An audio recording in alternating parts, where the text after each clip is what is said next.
Hello, welcome to News Morning here on Newday on TV3. My name is Beatrice. We're coming up in the next few minutes.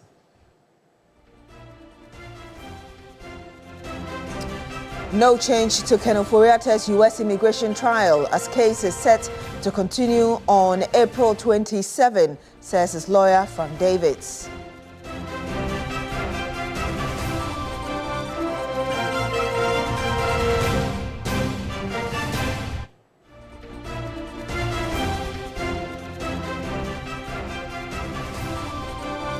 Also on the program, residents of Adamu in Tyne District of Bono Region demand better telecom network services as the whole community reels under inaccessibility.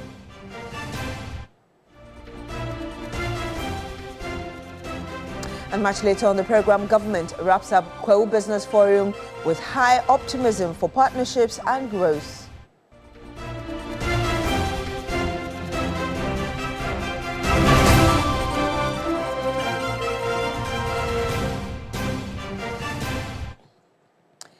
My name is Beatrice. Thank you very much for joining us once again this morning. Now, consumers of sachet water in Ghana are set to face higher prices from today, following a formal announcement by the National Association of Sachet and Packaged Water Producers. Now, the increase affects ex-factory, extract and maximum retail prices across the country. The new pricing structure is as follows. Ex-factory price of 8 Ghana cedis per bag, ex-track price of 10 Ghana cedis, and a maximum retail price of 15 Ghana cedis per bag. The National Association of Sachet and Packaged Water Producers explained that the price revision is a response to the global shortage of polymers and the sharp rise in their costs, worsened by the ongoing conflict in Iran. These factors have significantly impacted production costs, making it increasingly difficult for manufacturers to maintain current prices. Now, some more here. And lawyer for former Finance Minister Ofori-Atta has provided fresh details on the status of his client's ongoing immigration proceedings in the United States, indicating that unresolved extradition request issues have delayed a ruling on his bond application. Speaking on hot issues, Frank Davids confirmed that the 27th of April hearing will happen after the judge adjourned the case on the February 19. Ofori-Atta has been held in U.S. federal custody since January 6 following his arrest by Immigration and Customs Enforcement in Washington, D.C. At the last count, when he appeared first for the ICE hearing, you know, there was a bond application posted, and federal authorities, the lawyers from the Department of Justice, raised an issue about the extradition request. So the judge adjourned the matter to a date in February, I think February 17th or 19th, for the extradition request to be put before him so that he can consider the bond application. As it turned out, on the 19th of February, it was just a one-liner which was filed by the federal lawyers, giving no details of the request. So the judge's hands were tied. He could not go into the merits of the bond application.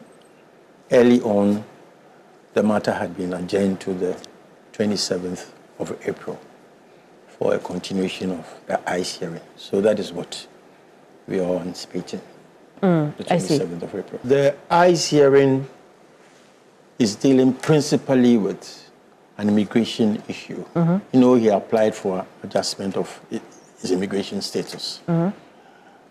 Kenneth was supposed to exit the jurisdiction on the 14th of February. But before that, he had applied to adjust his immigration status before he was picked up by ICE. So what ICE is doing is purely an immigration matter, which is separate and distinct from the extradition request. Okay. That goes to a different procedure altogether. So the two cannot be commingled. I see. There are two different things going on at the same time. The Chief of Staff has described the Quo Business Forum as a landmark moment for Ghana's entrepreneurial ecosystem. The three-day event ended on Sunday, attracting thousands of participants and vendors. Michael Ogbodu reports.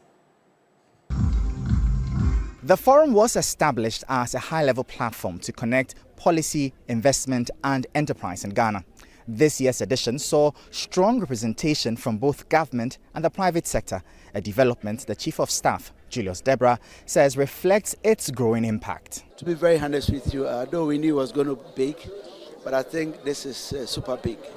If you look at the participants, from the President, the Chief Justice, the Governor, ministers, business leaders, I don't know who didn't come. And my thinking is that if all these people have left their families just to come and help us think about the way forward, as far as entrepreneurship is concerned and how best banks or financial institutions can help entrepreneurs, then I think it's been a big success. As part of the final day's activities, the Governor of the Bank of Ghana, Dr. Johnson Isiama, held a closed-door meeting with leaders of banks and insurance firms. The Governor was very clear in his mind. He said as far as he's concerned, he will see his job completed when lending rates are below 10. And currently, JR is around 10.7 or so. So he's well within his aim and what he wants to do. As banks, we would always want to lend. The question is, how can we lend safely to the market? Because NPL rates are still high. We are not losing sight of the fact that NPLs are high, but our mandate is to be able to lend to the real sector. And the macros now do support that particular mandate. So we'll go out there as banks to lend. We'll do it as safe and as possible as we can do it. And hopefully, we should be able to grow a lot more business just by lending to the real sector. Exhibitors say turnout and patronage has been strong, expressing optimism about improved outcomes in future editions. Over the 3 days, we've had the opportunity to meet various people who really have interest in our fabrics. We do fugu fabrics and also our artisanal hand-woven products.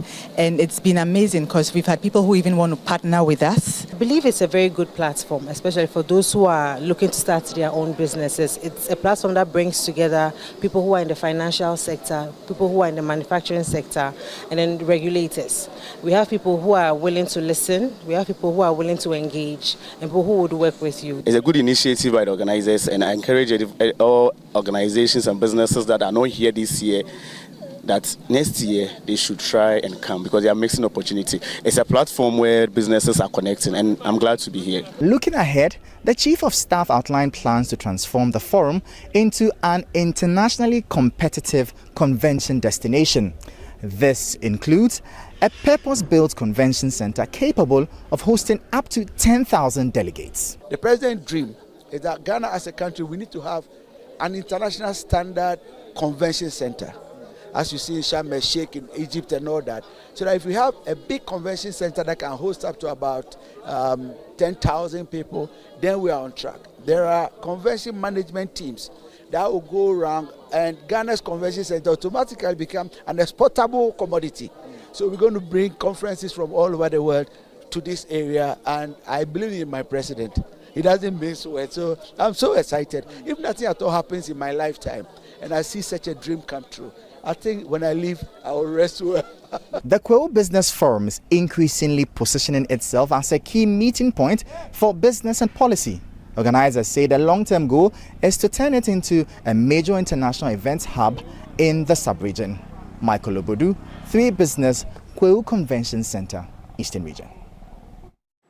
Now, from the Middle East to Ghana's fuel pumps, the impact of rising global oil prices is hitting hard, targeting or triggering emergency government talks and sparking fears of a prolonged economic strain.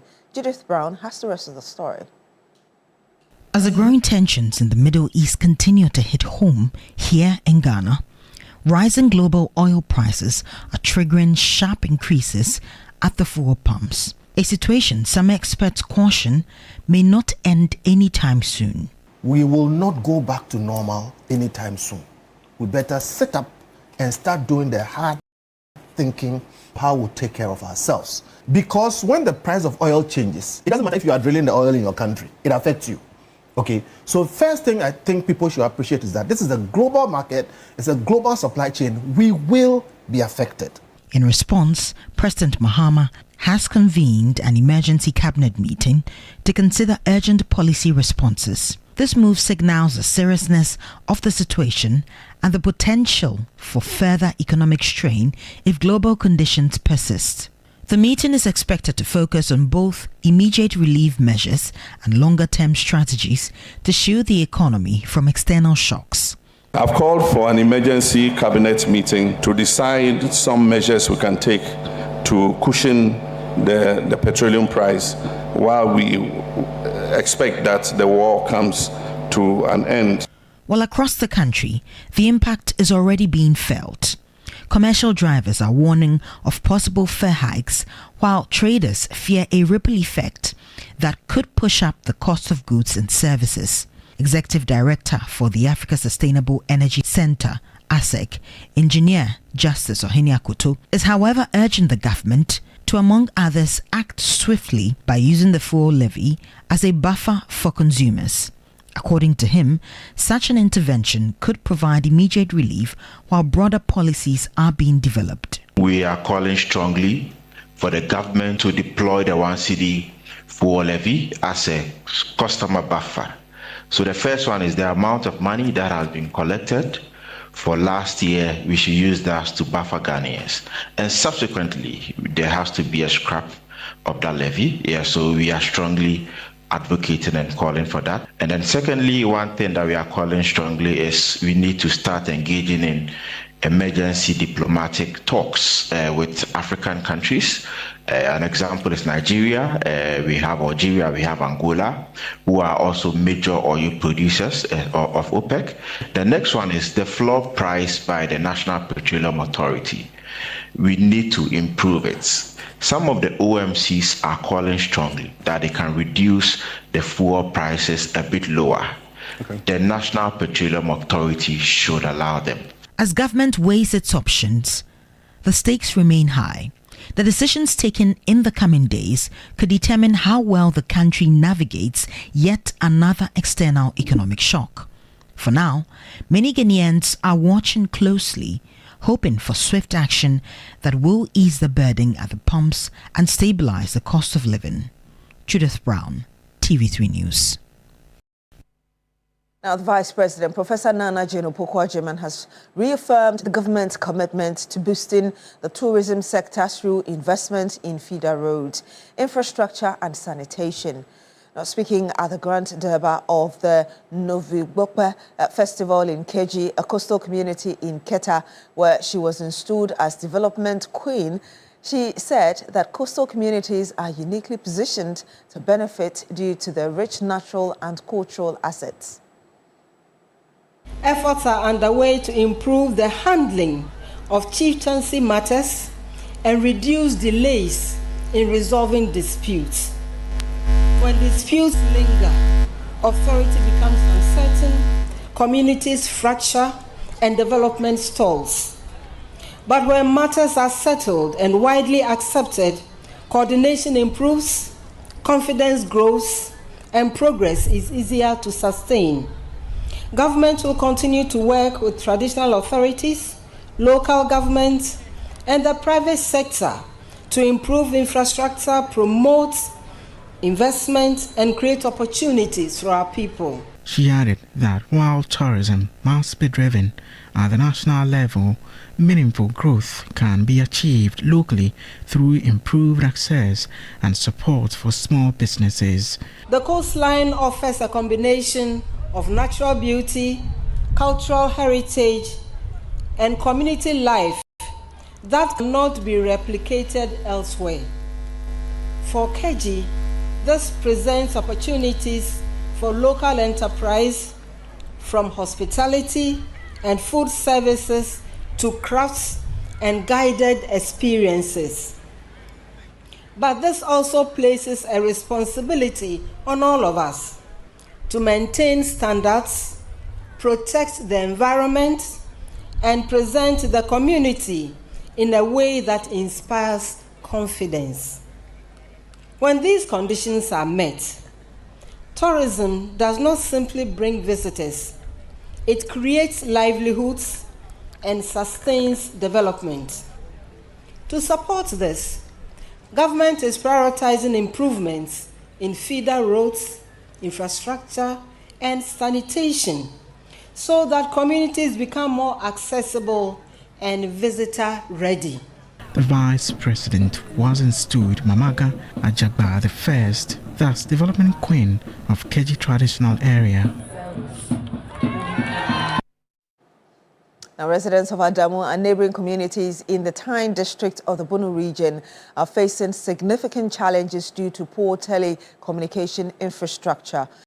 With a population of nearly 5,000, the residents are calling on authorities to improve connectivity and boost economic development. A report by Claude Kumie-Bisa.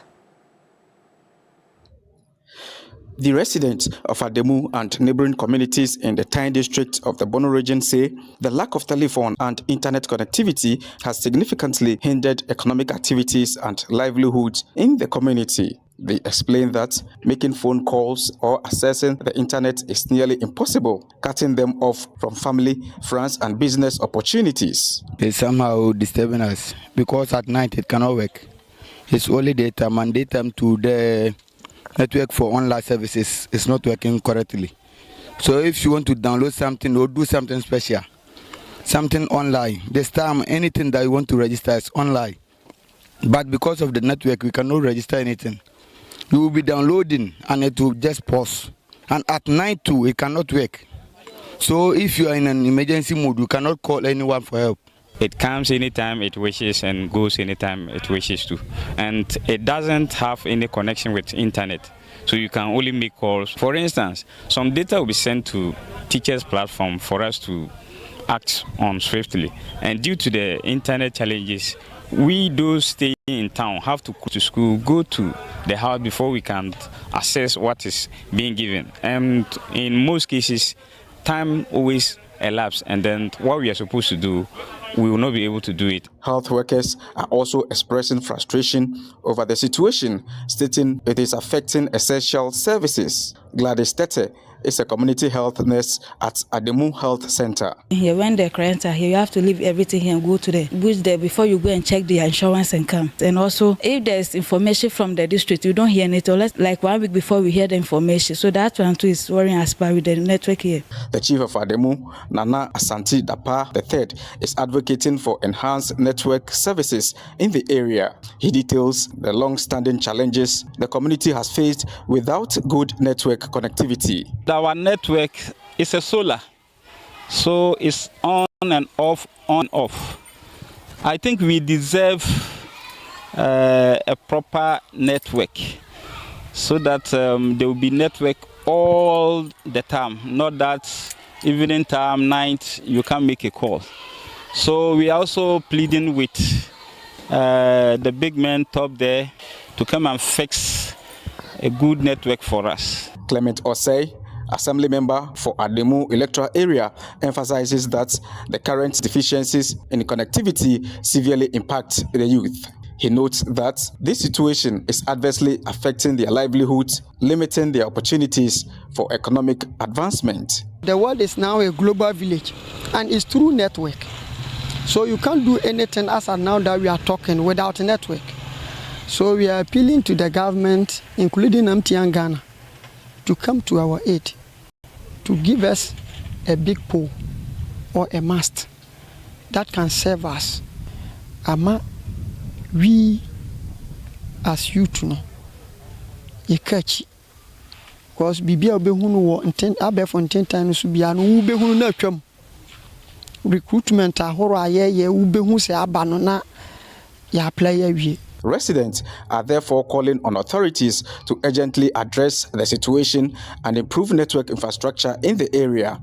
Until then, the people of Adamu say they remain cut off from crucial services and opportunities, hoping their concerns will receive the needed attention to restore connectivity and boost development in the community. Claude Kumie-Bisa, TV3 News, Adamu, Tyne District.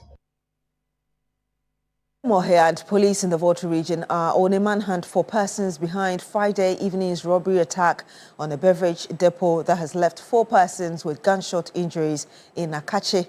This latest incident adds up to the numerous robbery cases that have occurred in the municipality in recent times, sparking fear among residents who are calling for tighter security measures. At about 6:30 p.m. Friday evening, when the larger Christian community was focused on the Easter festivities, a group of armed men stormed El Shaddai Enterprise, a beverage depot in Akatsi. The gang restricted workers amid sporadic shooting, made way to the company's account office, and bolted with an unspecified amount of the day's sales. We sat close by the shop between 6:30 to 7 p.m. when we heard the gunshots. A few moments, the woman in the shop ran out shouting, "I'm robbers, I'm robbers." But we could not help because of the gunshot. We didn't even know where they came from, but they disappeared into the bush behind the shop. We could not get hold of any of them. According to police sources, one person was shot in the leg at the robbery scene, while 3 others from nearby homes sustained gunshot injuries from the sporadic gunfire. These latest incidents adds up to the series of robberies within the Akatsi South municipality in recent years, sparking concerns from residents. These things are becoming too many. They attack shops. You can even be in your room and they will attack you. These things are scary. We don't feel safe. Government would have to beef our security in Akatsi. It is about the 4th time this thing is happening in Akatsi in recent times. Something has to be done.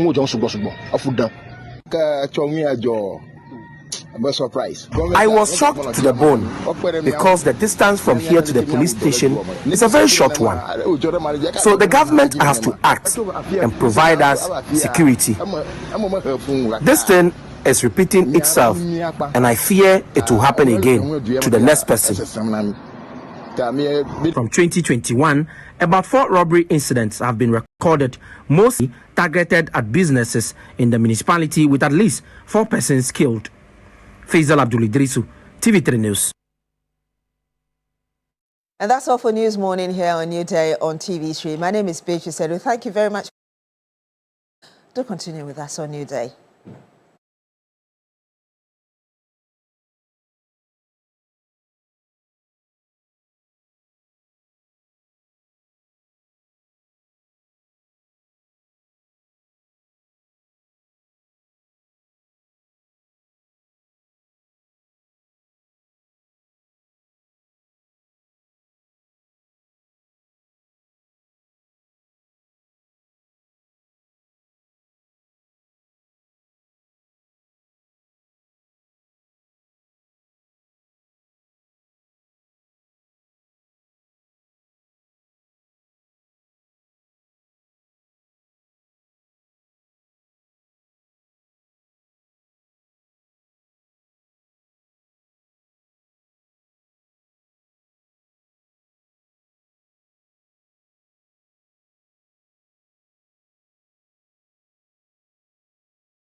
Also mainly for Johnny Hughes as well. So you can locate Suna Fashion in Tamale, and then you can also call them for nice outfit like what I have with the Dapila well put in place on the number 024 659 0162.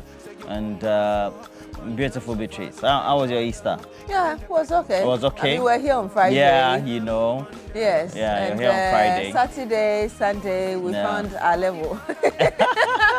Yeah, I saw you in some baggy jeans and things like that. So I was wondering whether you had traveled, like Cookie T, but apparently you just told me you were in Ghana. Yes. Yes. Yeah, it would have been too short if I got out of the country. And yesterday, I was watching the highlights of the Manchester United-Liverpool game, and how tremendous Antoine Semenyo was. Yeah. And I kept asking myself, why is it that we have some of the best players in the Black Stars and they just don't play like they play for their clubs or do so well when they come to play for the national? So does he answer the question I asked earlier when they sacked Otuado? Yeah. And I was asking that guy should have been sacked like...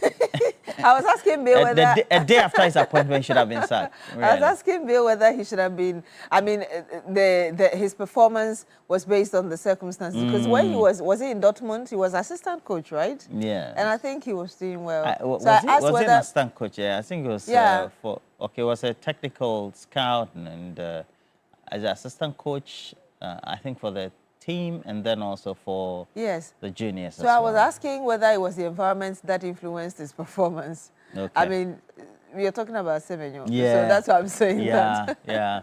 So we'll see how that goes. You know, the whole prayer for the Ghanaian footballing public is that when the Black Stars go to the World Cup, they will not go and disgrace us. Oh, Lord.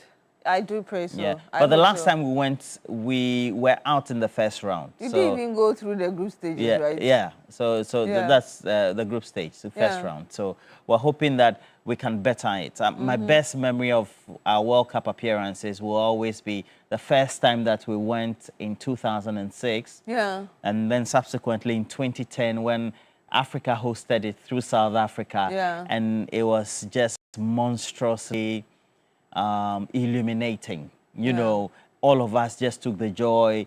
The team was buoyant. We had a very strong team. Yeah. We had Asamoah Gyan, our top striker, Dede Ayusule Muntari, Kevin, is it Kevin Boat? You're just making me remember the names in my and ears. I just love the jersey commentators. colors and the jersey designs as well. There was a red for our away match jersey, which is the red one. Yeah. We had the yellows and the red stripes in front with the interspersed white lines. Yeah. It was just beautiful. I mean, the team has had great history, and I always say and I'll never forget 2006 and 2010 in South Africa. It was just, and I wish that we had those type of players again. Yeah. John Mensah at the back. You had our goalkeeper Richard Kinson. Yeah.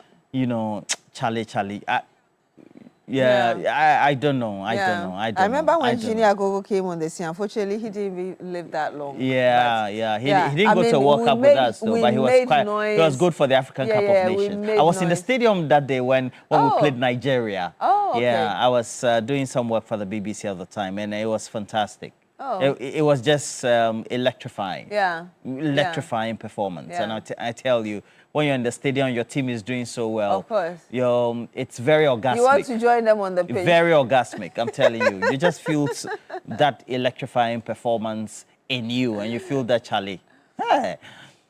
Charlie. We'll get there. But Semenyo yesterday made me proud. Yeah. I criticized him during the last game. Manchester is your team, right? No, Chelsea. Chelsea is. I support Chelsea. Okay. Chelsea, yeah. That's nice. I support Chelsea. But over the weekend, we've had a number of many things, responses, especially from the president with regards to all that's happening. Felix Kwachofosu has been talking about the effect of the fuel prices, etc. We need to. Some countries are rationing. Yeah, India. Some countries have predicted that they are going to have shortages. Yeah.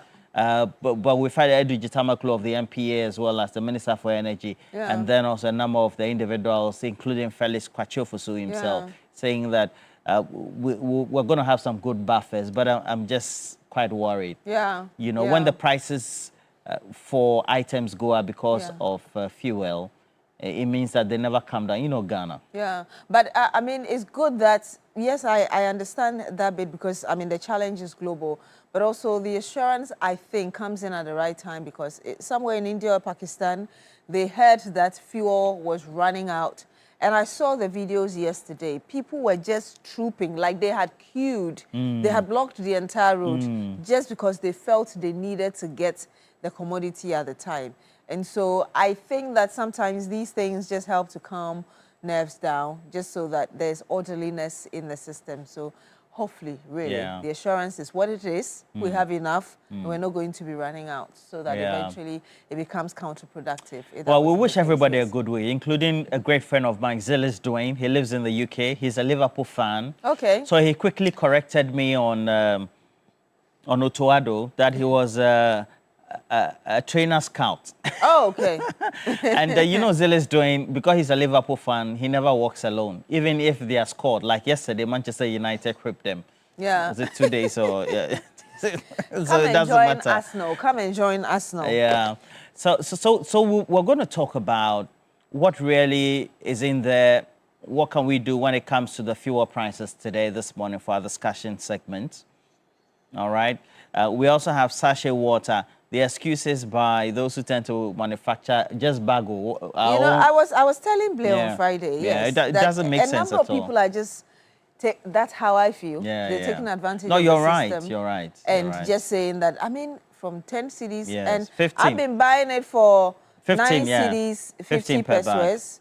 15 per bag. To suddenly that's 15 very Ghana high. cedis. And they are claiming that. Yeah. Seriously. So the president has already indicated that there's going to be an emergency cabinet meeting to talk about what we can do for the fuel prices. You know that we have the tax component. We're talking about the whole of last week before the close of the week. The advocacy was the government was going to take a real look at it. So the emergency cabinet meeting is supposed to take a look at that. Which component of the tax items or the line items within the petroleum price build-up is going to be taking a real look at by government. And then sachet water just increasing today.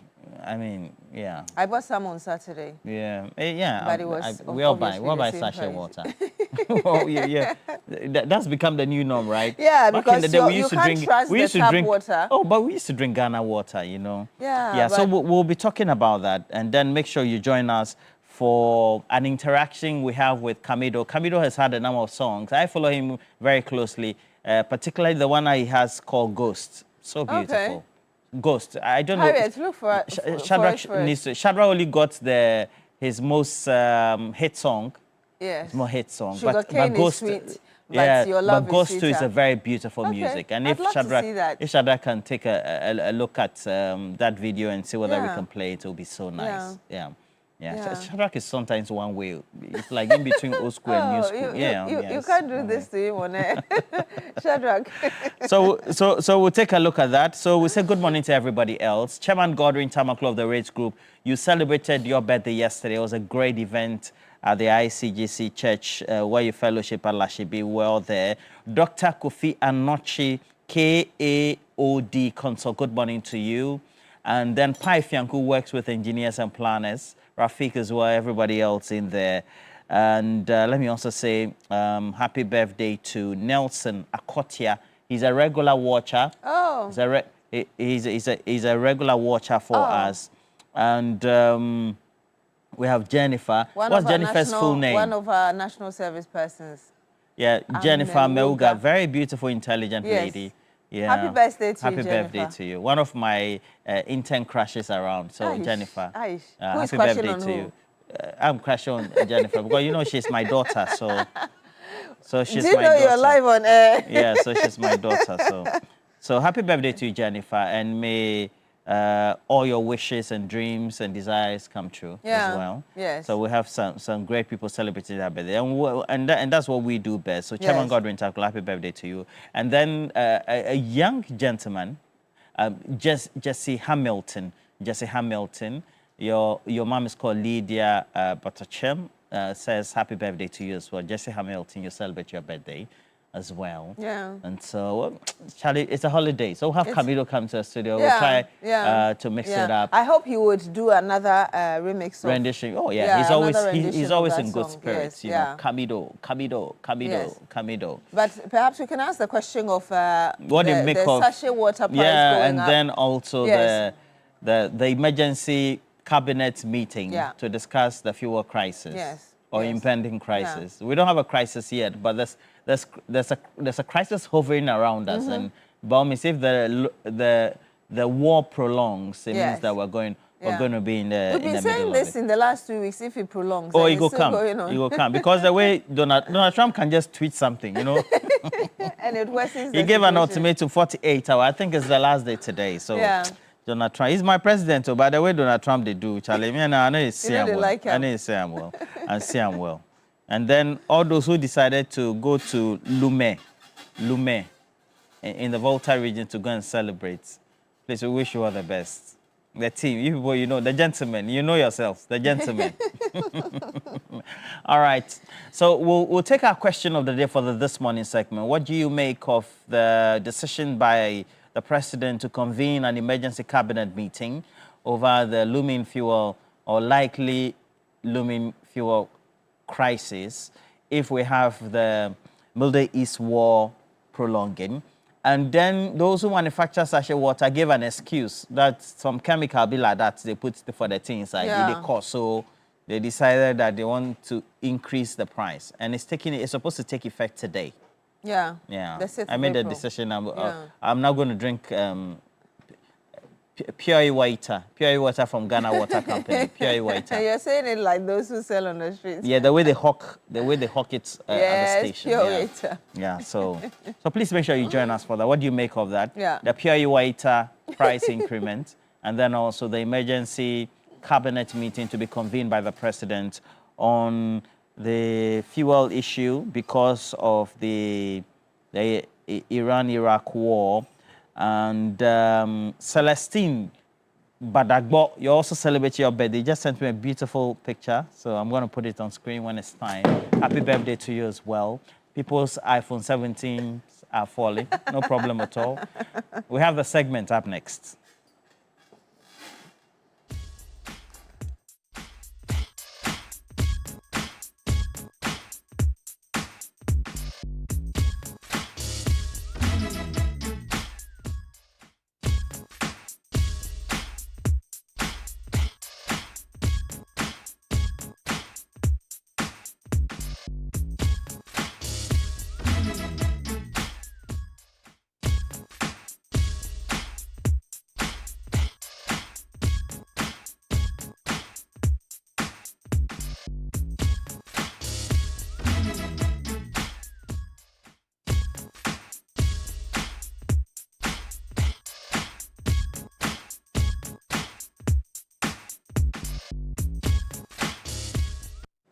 And it's still here on your day on TV3. Yes, welcome to This Morning segment. And this morning we're asking you two questions. The prices of sachet water, or the price of sachet water going up from 10 cedis averagely to now a minimum of 15 Ghana cedis per bag. We've got like 30 sachet inside. And you've heard the association and the reasons they've given for increasing the price. And it's taking effect from today. And of course, that cabinet meeting that is expected to happen on the impending fuel crisis, what you make of it and really how you think the government could handle that. So call in. The numbers, I believe, will be displayed on your screen very shortly. So you call in, you share your thoughts with us. Sometimes people seem to have advice, really, on the way forward. So you can share that with us as well. I don't know which advice people can give to Iran, the US and Israel on the subject matter of the war. But just to give you the update, over the last 6 to 12 hours, we've had bombardments by Iran on their neighboring Gulf states, and they could also be Dubai, or the UAE, and a number of them as well. So it's not an easy one for anyone who is in the Gulf currently.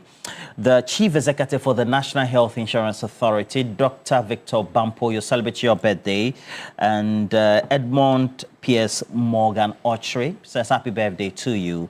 So, Dr. Victor Bampo, the Chief Executive for the National Health Insurance Authority. Former Deputy Health Minister. Yes, former Deputy, and also had worked with the World Health Organization. Yes. Yeah. Edmond P.S. Morgan Autry says, happy birthday to you, Dr. Victor Bampo, CEO, NHIA. But the phone lines are open. What do you make of the decision for manufacturers of sachet water to increase the prices of the bag of sachet water in itself, and then the president's own decision to say that I want to convene a meeting of cabinet as quickly as possible, and the gentlemen who are chilling with the Easter or for the Easter at Lume in the Volta region, I say good morning to you. Let me also say good morning to Justice Senyo Jamapa. Good morning to you as well. The Chief Justice of our Republic, Justice or His Lordship Bafo Boni as well, and then also His Lordship Osei also of the appeal, the Court of Appeal. Wishing you all the best for the day, and all those who tend to make sure we have a good judicial system to give rights to everybody else who is confronted with issues when it comes to the law as well. Yeah, a number of you have... Do we already have callers coming in? Do you have some? Not yet, but a number of people are already sending in their messages. Kwamna CDT have for he's not really talking about the subject on the table, but he's just saying, good morning to you, Beatrice and Roland. Good morning to you. Extend my warmly Easter greetings to all NDC executives across the country and National Serial Callers Association of NDC. Okay, so there's a National Serial Callers Association, and they call it what, NASCAR? NASCAR, yes. And then there's a message from Mr. Simon Yen as well. It says the move by the, good morning to you, sir. It says the move by the president on the fuel matter is a sign of government sensitivity to the issue. But Beatrice, I'm still waiting for the answer to my question. Why Ghana, an oil-producing country with a refinery at Tema, can still be in such a sorry state when crisis hit oil giants in the Middle East? Greetings to you and Roland. Thank you very much, Mr. Yen. Yes, we're producing, but we're still a net importer of crude. Well, certainly. Yes, we do have a caller from Tamale. Good morning to you, sir. Thank you so much for joining us on the program. Happy Easter Monday. Please tell us your name and what you've got on your mind. Good morning. Good morning, sir. Yeah, this is Mosquito Junior. Mosquito Junior. Officer. Yes, sir. Communication officer. Sure. Mosquito Junior, go ahead. Yeah. So how's Easter Monday? Yes, sir. Everything is good. I said, how's Easter Monday? Oh, Easter Monday is going well. We're at work. How are you doing? Yeah. I hope you're having a nice time with your family and friends. And then heal small. Mr. Lola. I'm well. Please go ahead with your messages. Or your contributions. The first problem I always speak, and Ghana will always take increasing things. But when things are always better, we don't reduce. Sachet water, they said they are going to increase, and then they are giving reasons why they are going to increase. That they are some chemicals and blah blah because of the Iran war. Fine. Suppose it is really true that their chemicals have increased. So supposedly the war is today. Will they be willing to reduce their prices again? That is my main question and my main problem that I always have. When the petrol was reduced recently, were they able to reduce their prices for consumers? So Ghana, we should not always, try to weaken one another. And we should always remember that we call ourselves a religious people. If not Christian, then we should be Muslim. So if we call ourselves religious people, and then we don't always try to do our business in consonance with that of God's will, we should know that there is a day coming that each and every one of us will stand before God and answer our questions. So this is the only thing I'm having. for we Ghanaians. And then in the connection of our president calling an emergency meeting, yes, the president really fights for us. If you remember the last time he said, that man proposed, God is good. So what the president has wanted to govern us, this is something that has come beyond him. And the man is really working hard and harder for us. And may God bless us. May God touch our heart so that we will be able to know that all that we are doing, God is watching us. Thank you very much. Thank you so much for calling in from Tamale in the Northern region and for sharing that as well with us. We do have Sani from Wali Wali. Happy Easter Monday to you, Sani. Thank you for joining us. Yes, good morning, Madam Beatrice. How are you? Good morning. Doing wonderful. How are you? I'm fine too. Roland, too, good morning. Good morning, Honorable. Yes, and to all my Christian friends, I greet them for this wonderful Easter. Then, yes, I'm very happy that the president is listening to the calls by Ghanaians, but to call for an emergency meeting to discuss on the way forward so that they will be able to ameliorate the kind of sufferings that we are going through. I think that is a good president. In the past, when we were facing similar challenges, Akufo-Addo will tell us that, no, you have to burden share, you understand, you have to tighten your belt.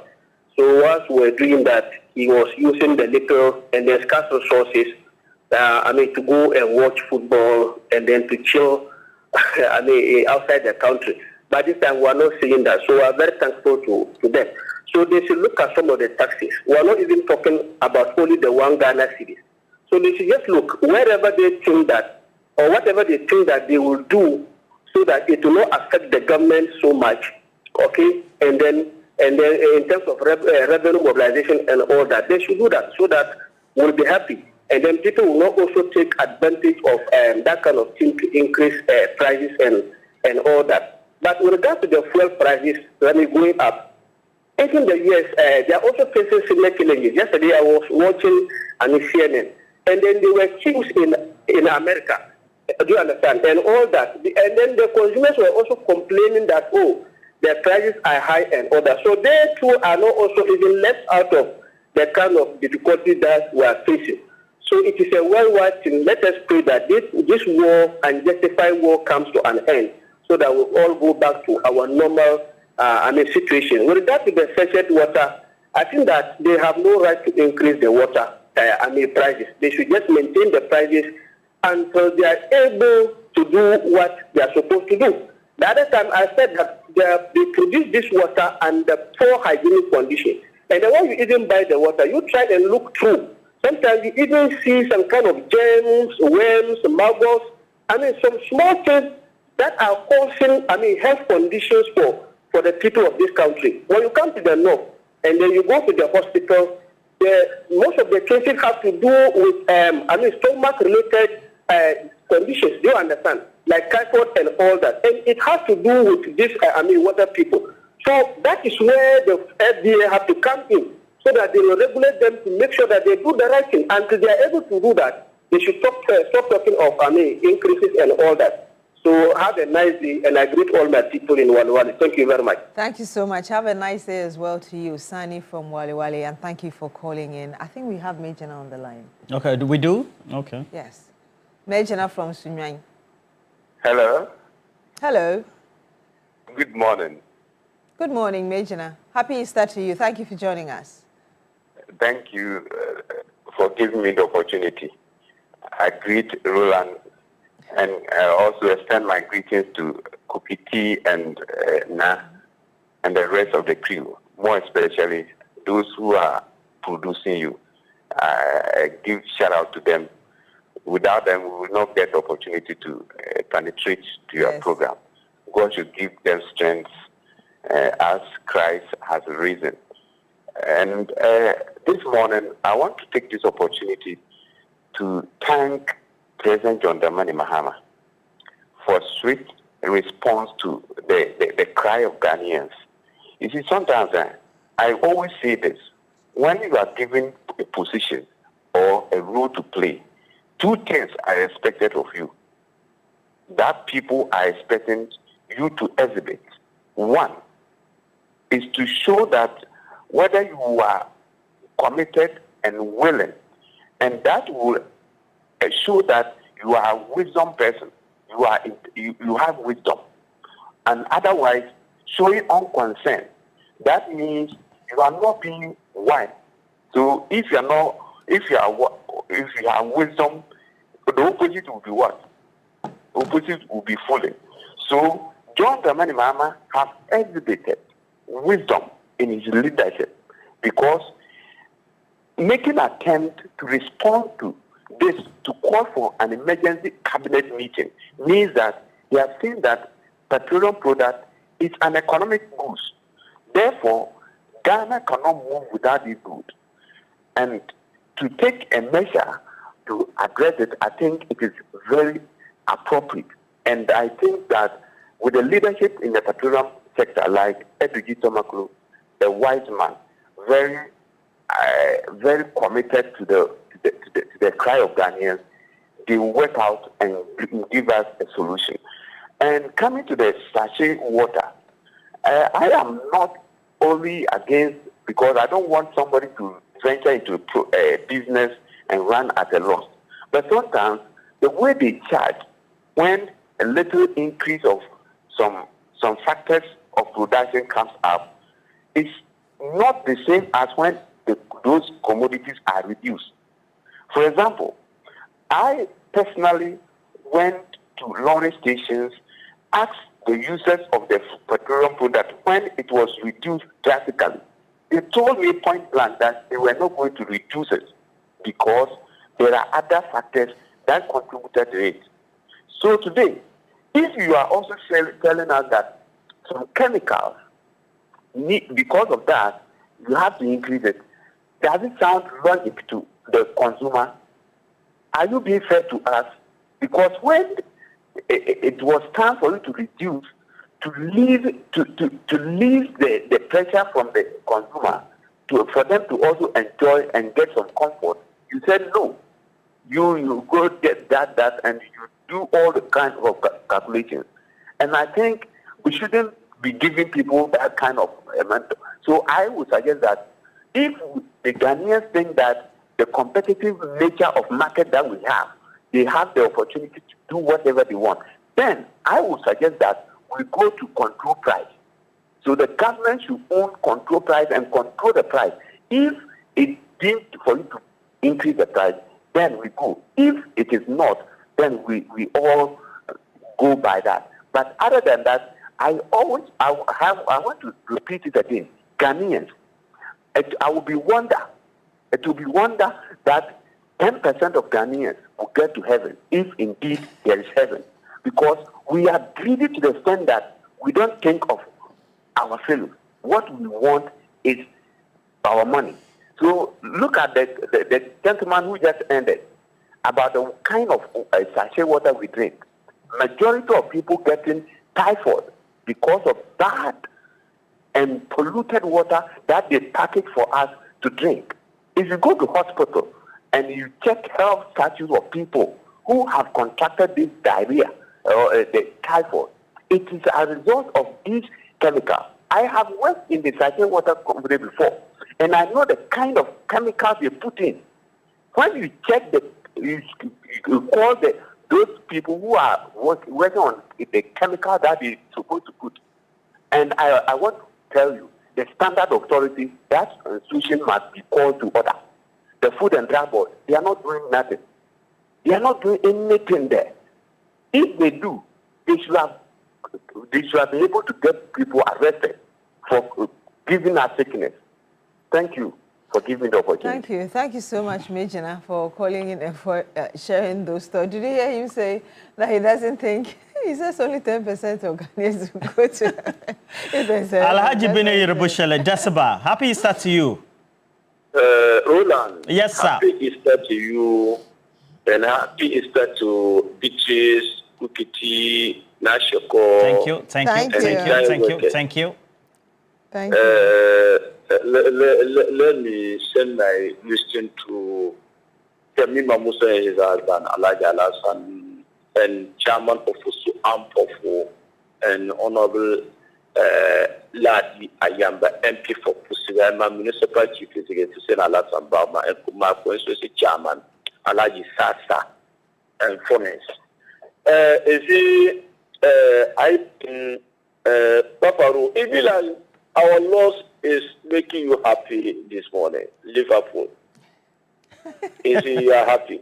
Oh, I'm not happy. I commented about the performance of lead Black Star player. But that day we are performing at this level. Look at the penalty and Mo Salah play. I'm neither a Liverpool fan or a Manchester City fan. Please, leave me out of this conversation. City fan. Hurry up. He's a Chelsea fan. Please go on. There are others on the line. You see, when you look at that pure water company, some of them that have not been fair for us. If you think you want to increase the prices without no any reason, if your reason is not accurate, you see, when you look at these people, it be like they want to punish Ghanaians. Because when the time and petrol price come down, they don't say that they will reduce the prices for us. So we need to take the right step to enforce the law in this country. If not so, people will continue to punish people in this country and increase the things. If we allow these people and they increase the price, tomorrow some different people will come and increase the price, something price again. So let's be fair for ourselves, and we should be fair for our customers.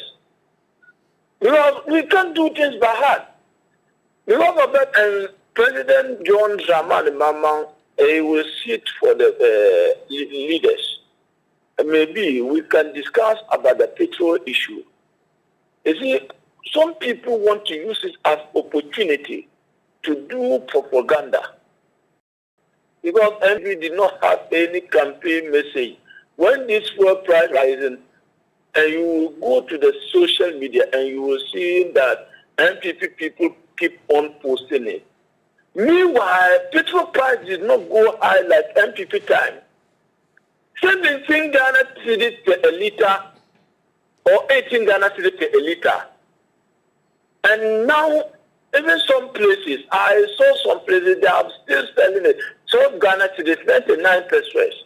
Some petrol sales. Selling it 12 Ghana cedis, 99 pesos. So this shows that we have a people who care for the country. So let's keep on praying for our mother Ghana. Maybe things will not go west. May God bless our homeland Ghana and make our nation progress and strong. Thank you. Thank you very much. Thank you very much, Alhaji, for calling in and for sharing your thoughts as well. We do have another caller on the line. Good morning to you. Please tell us your name, where you're calling us from. Good morning. I'm calling from Nkofo. Nkofo, yes, sir. Yeah, West Region, come up from our first president was down. Yes, sir, and your name is? Yeah. Lawrence.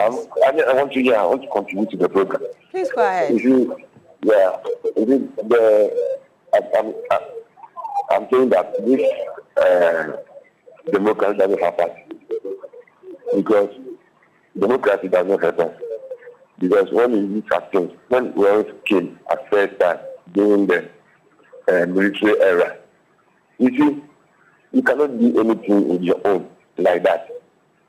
Because I remember the day, I remember control price. The Soviets will enter to your store and ask you about your price you are controlling. Nowadays, everybody is taking everything on his own.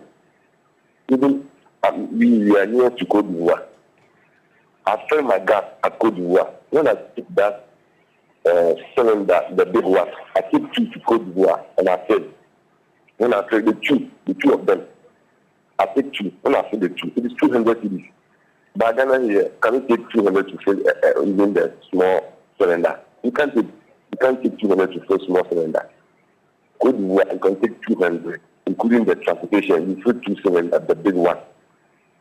But Ghana here, everything is going to be expensive. Common water. This small water, even you can up to 2 sachets, it's 1 liter.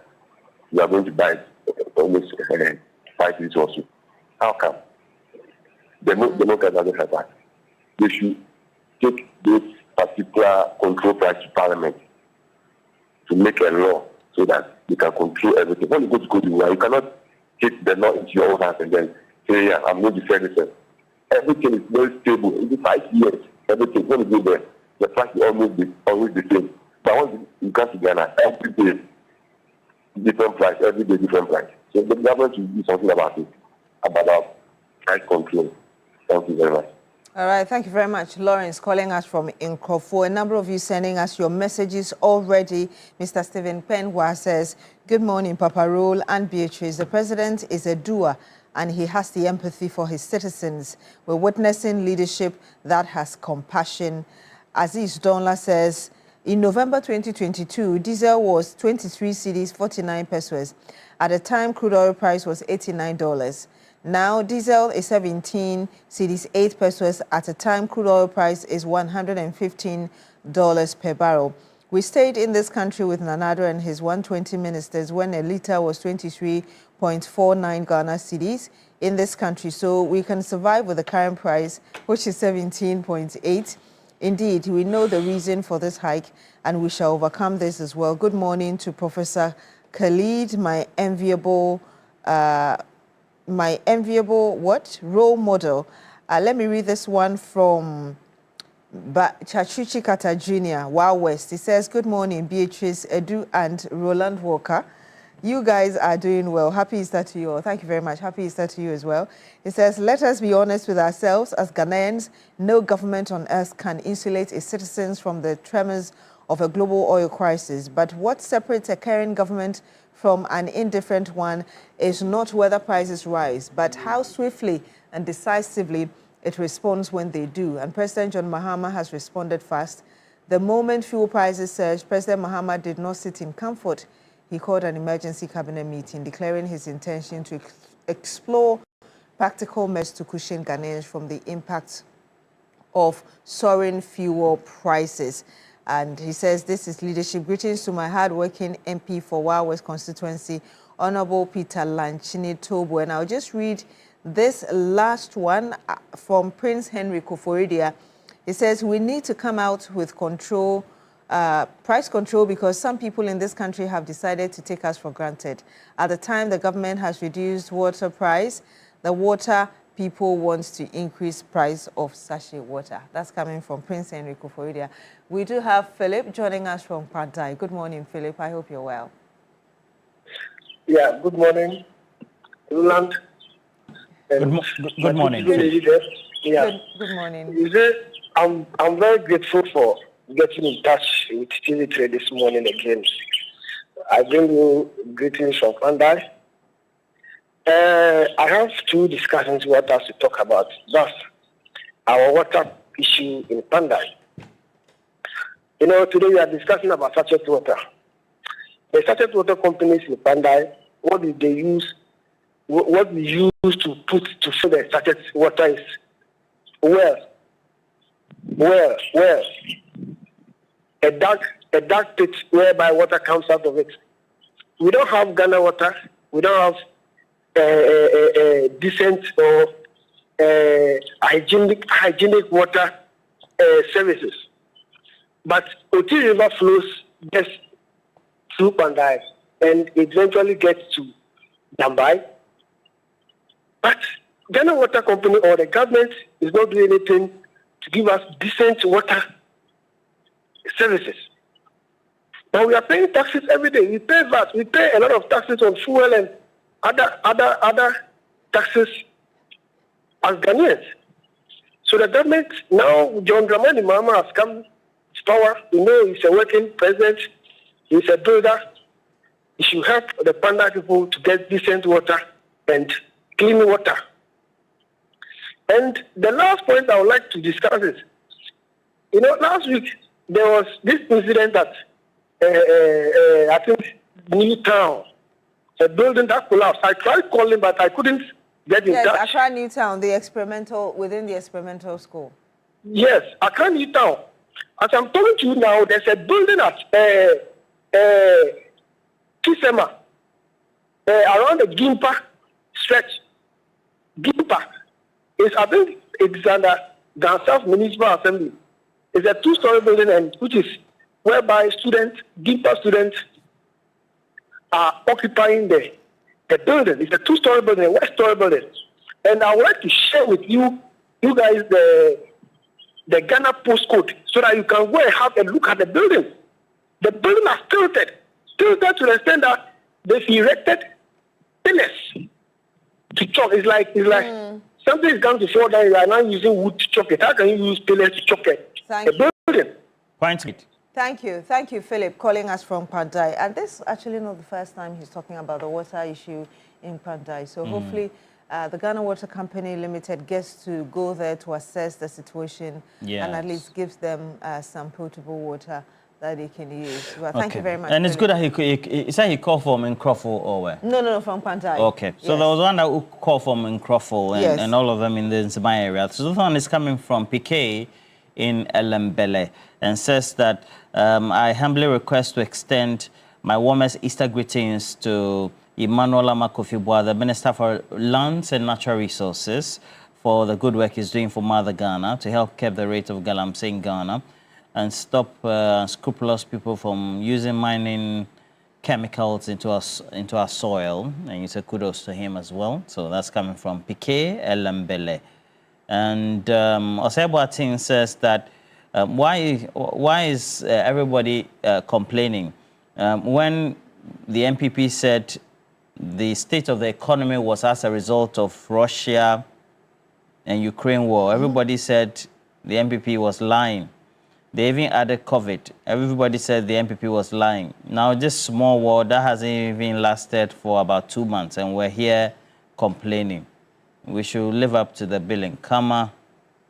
Okay, you said Kama as well. And then this one is coming from Master Planner Junior, Policy Analyst Kintampo. He says that it is funny listening to the NDC callers this morning. They should continue tickling themselves and be laughing. President Mahama is performing super poorly, and you guys are here talking about listening government. What has he listened to? Is it Ghanaians that told him to increase the prices of fuel and sachet water? And continue and says, you guys think that they are still in a campaign season. Just give some time. Master Planner Junior Kintampo. And then this one is coming from Courage Kwashiga and says that it is a step in the right direction for John Dramani Mahama, the president, to be calling an emergency cabinet meeting to address fuel prices and its issues. As for the Sachet Water Producers Association, they should be very careful. How many people are even in the association? Association members may increase their prices, but individuals who are not members should be allowed to conduct their business freely, and let's see whether they will sell to the optimum. And also coming from, I've read this one. And then this one coming from Prince Henry Kofodria says, sachet water sellers are being heartless to Ghanaians. Has water tariff not gone down? We are own enemies in this country. Same way when price of fuel was down, GPRTU members didn't bring down lorry fares. But when the price goes up, then they want increment in fares. Why? All right. Yeah. Well, pick up your day the Milky Way with the rich, smooth taste of Peck Milk Shortcake. It is pure delight, and you can find it in different flavors, in chocolate, in coconut, and others. So go to any retail or stores near you and get any for yourself. You can take it in the morning, afternoon, or night. It's a great snack with all the nutrients you need. You're still here on Newday on TV3. When we come back, we'll bring you the issue plus some more. Don't go away.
cabinet meeting, and it's all in response to the ongoing crisis in the Middle East having its replicating effects on prices of fuel at the pumps right here in Ghana.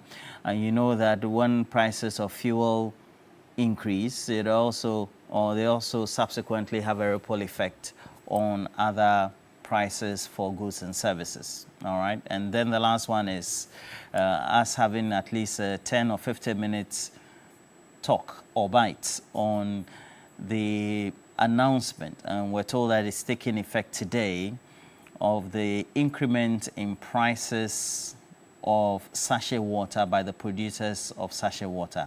What the hawkers or the squatters or those who tend to hawk of sachet water at the various stations will say pure water. So the prices have increased from today per bag. All right, so let me just introduce quickly our guest for the morning. I have Hassan Suhuyini. Hamza Suhuyini is right there. He's also a lawyer. Good morning to you, Hamza. Good morning, Roland. And then also I have lawyer Pierre Dankwa, who is also a lawyer as well. So good morning to you. Good morning, Roland. And then I have Dr. Bernard Tutu Boahin, certainly also here. And my good friend who says that Adogam, for reason I still don't know why, and Kojo and Safuapoko. Good morning to you. Thank you for joining us. He's an aide to DMB. I'm not an aide. I don't know why you guys bring that thing up. I'm not, and I've never been an aide. Since when am I aide to DMB? That is fine. That is fine. Thank you for joining us. Thank you. I'm a member of the MPP Communication, I think, and Executive Director of INSTEP.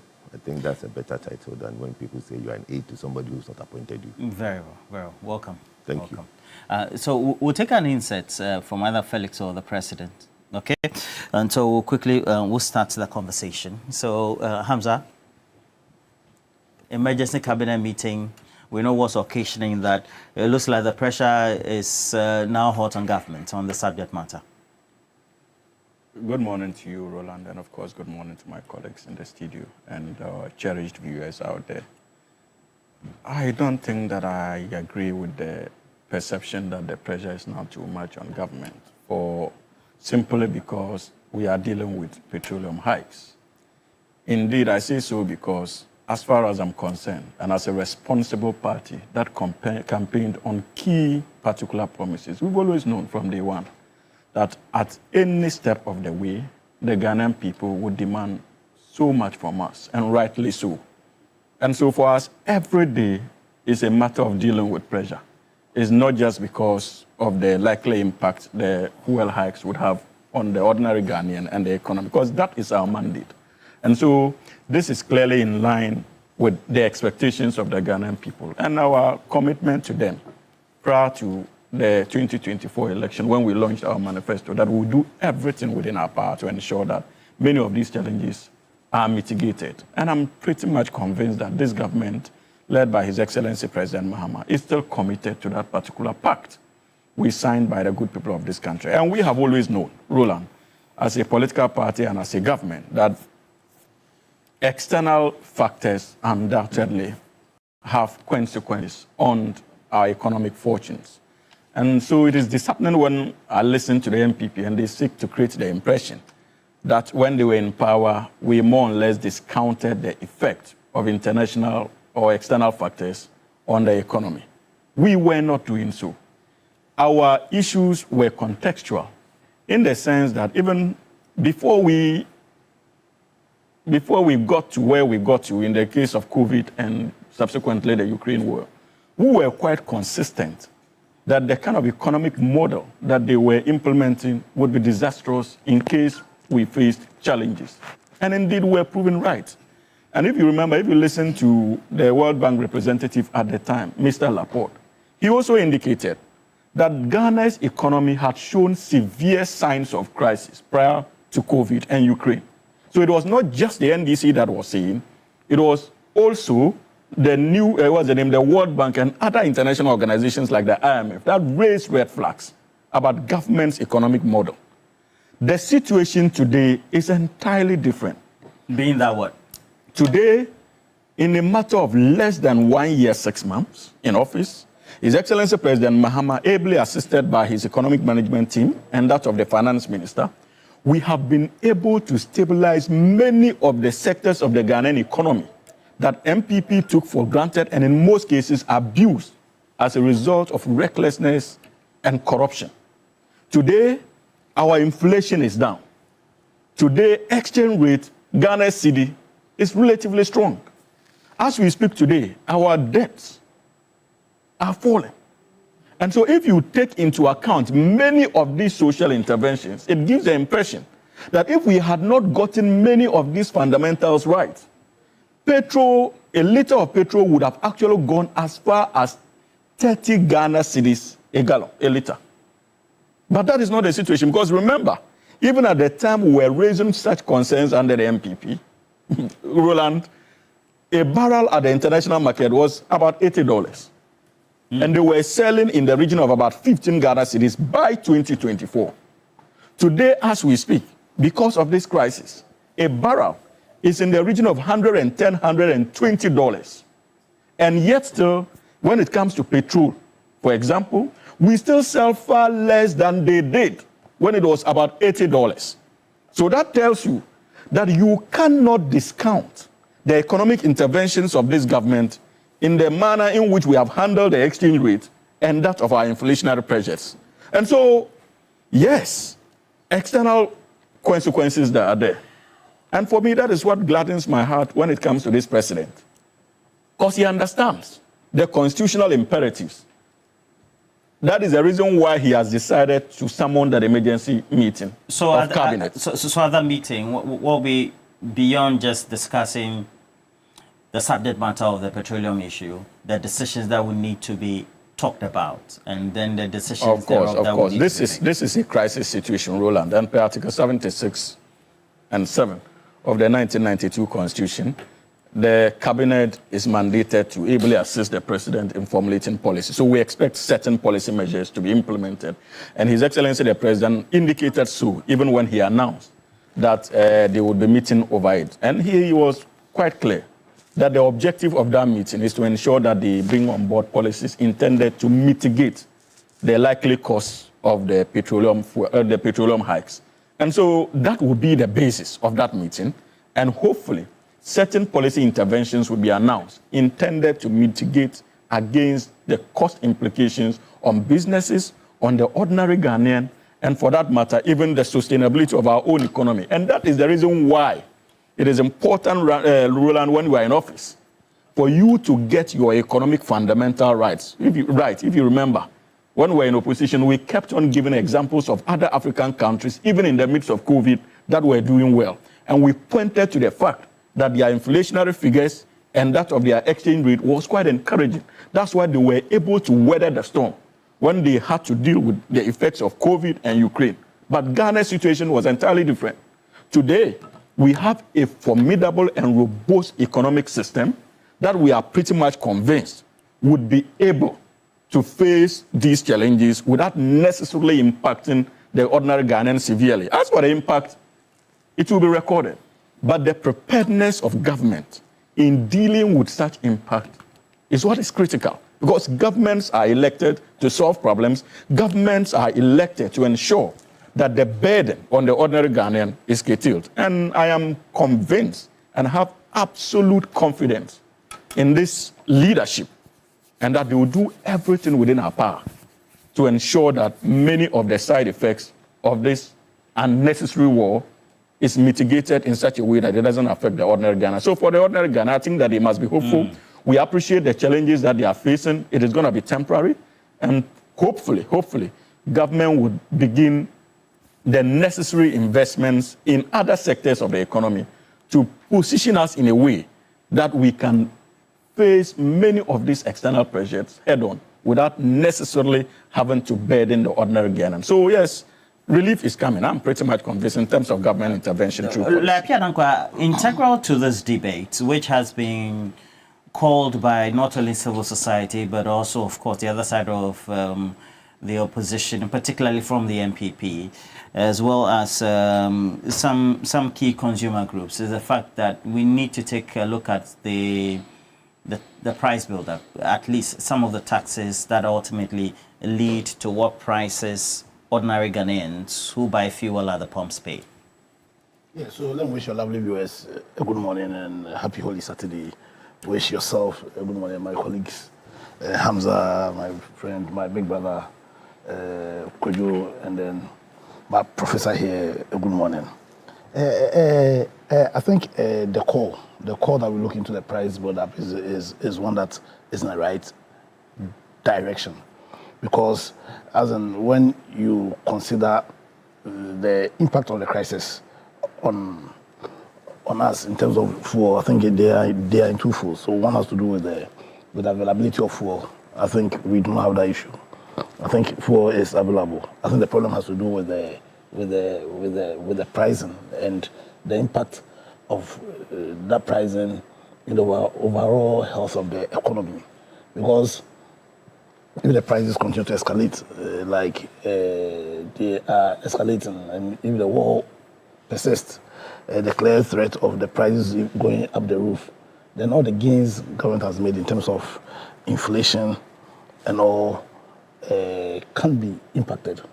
And because of that, we need to have a critical look and for me understand why the president will call for an emergency meeting. Now, clearly my view is that the major issue here is with the pricing.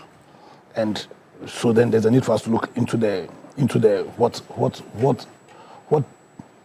impacts those prices. Now there are four key components. I think two of them government cannot do anything about.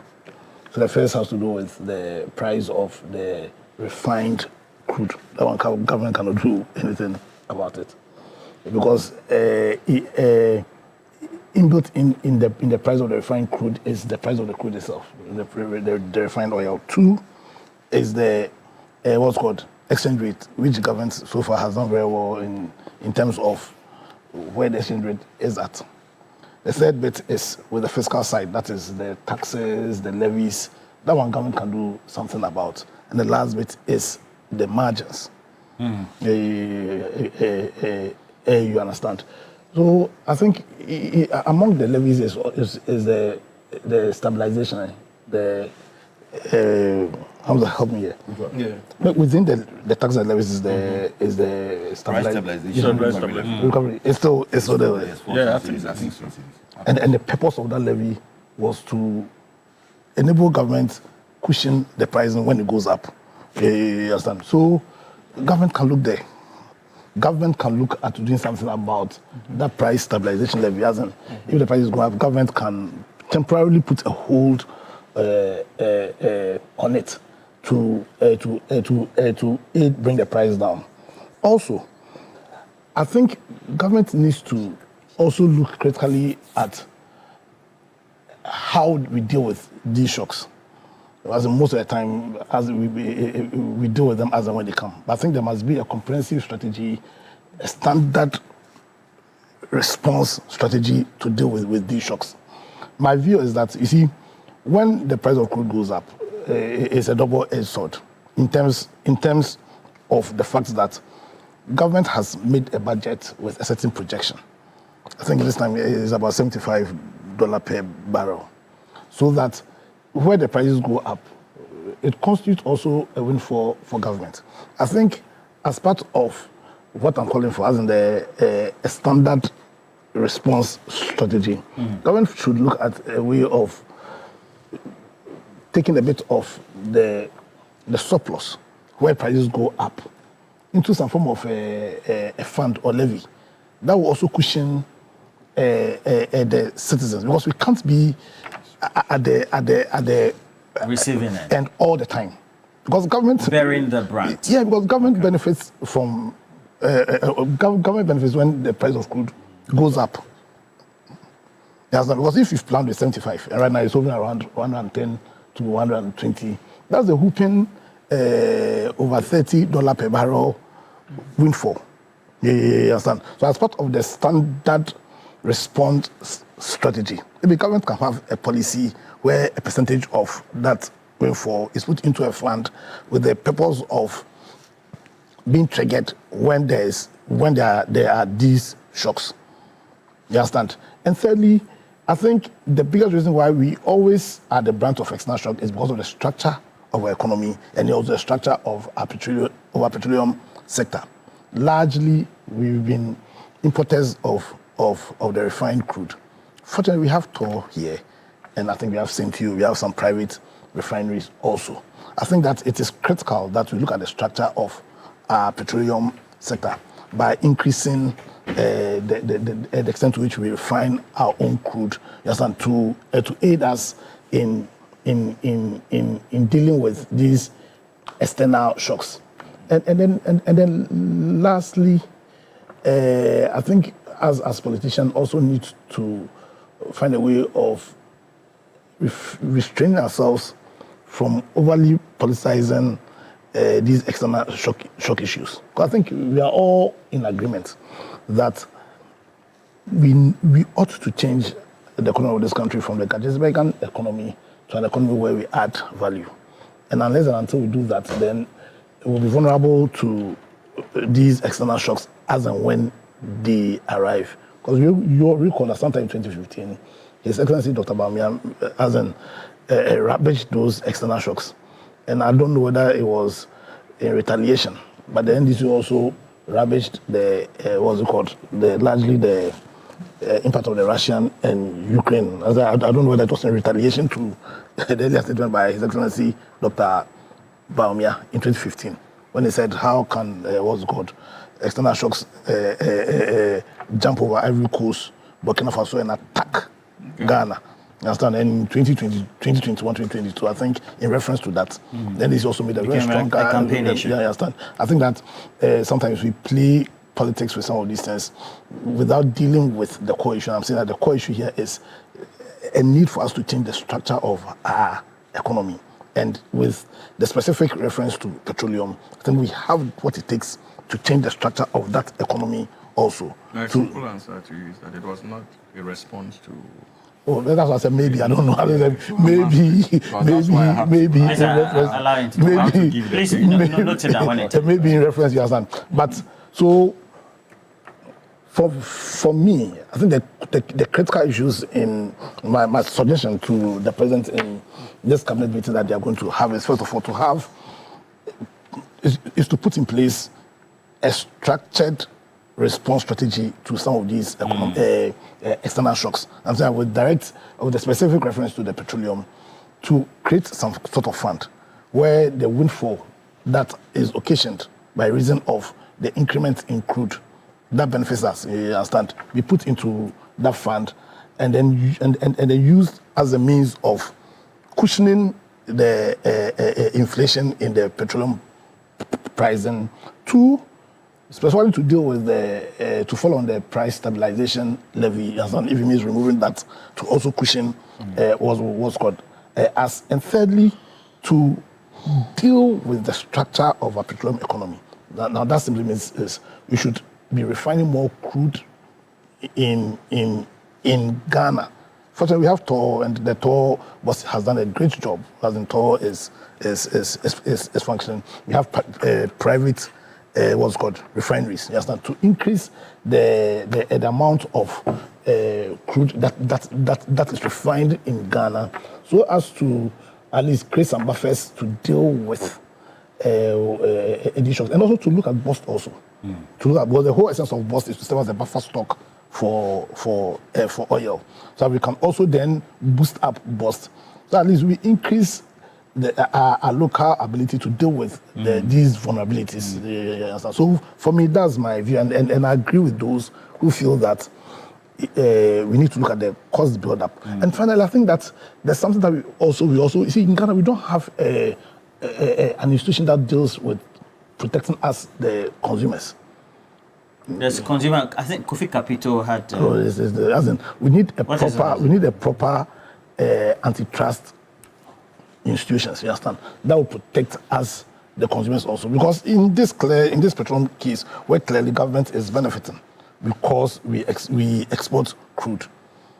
The citizens are bearing the brunt of Iran versus Israel and USA, and I don't think it's good enough.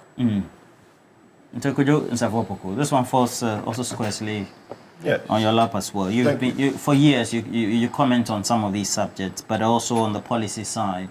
Of course, there's also the political angle. But at the end of the day, this means that government has to think outside the box.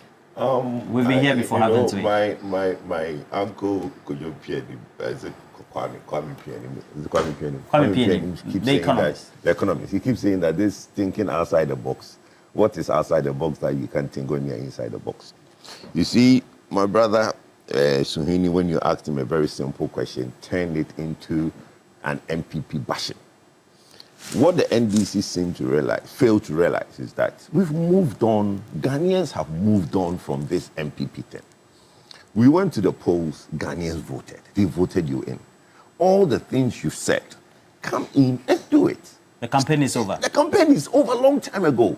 MPP is in opposition. We are all Ghanaians now watching the government we've elected to help us.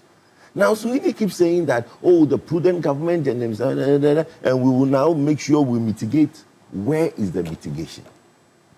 The government that everybody claims is doing well, the government that you claim is had a brilliant 2025. Today, every week or every 2 weeks, prices are going up because of external factors. And when the prices were going low, come check social media. Abayin Papa. So if that Abayin Papa and was able to bring the prices low, quoting a friend on social media, where are the Johns who brought the prices down? Have they left the country? So look, there are things that are not within your control. And my brother keeps saying that our debt has gone down. Which debt has gone down? Maybe he doesn't look at the financial figures. Our debt has not gone down. Our external debt still sits as a figure in dollar as external debt.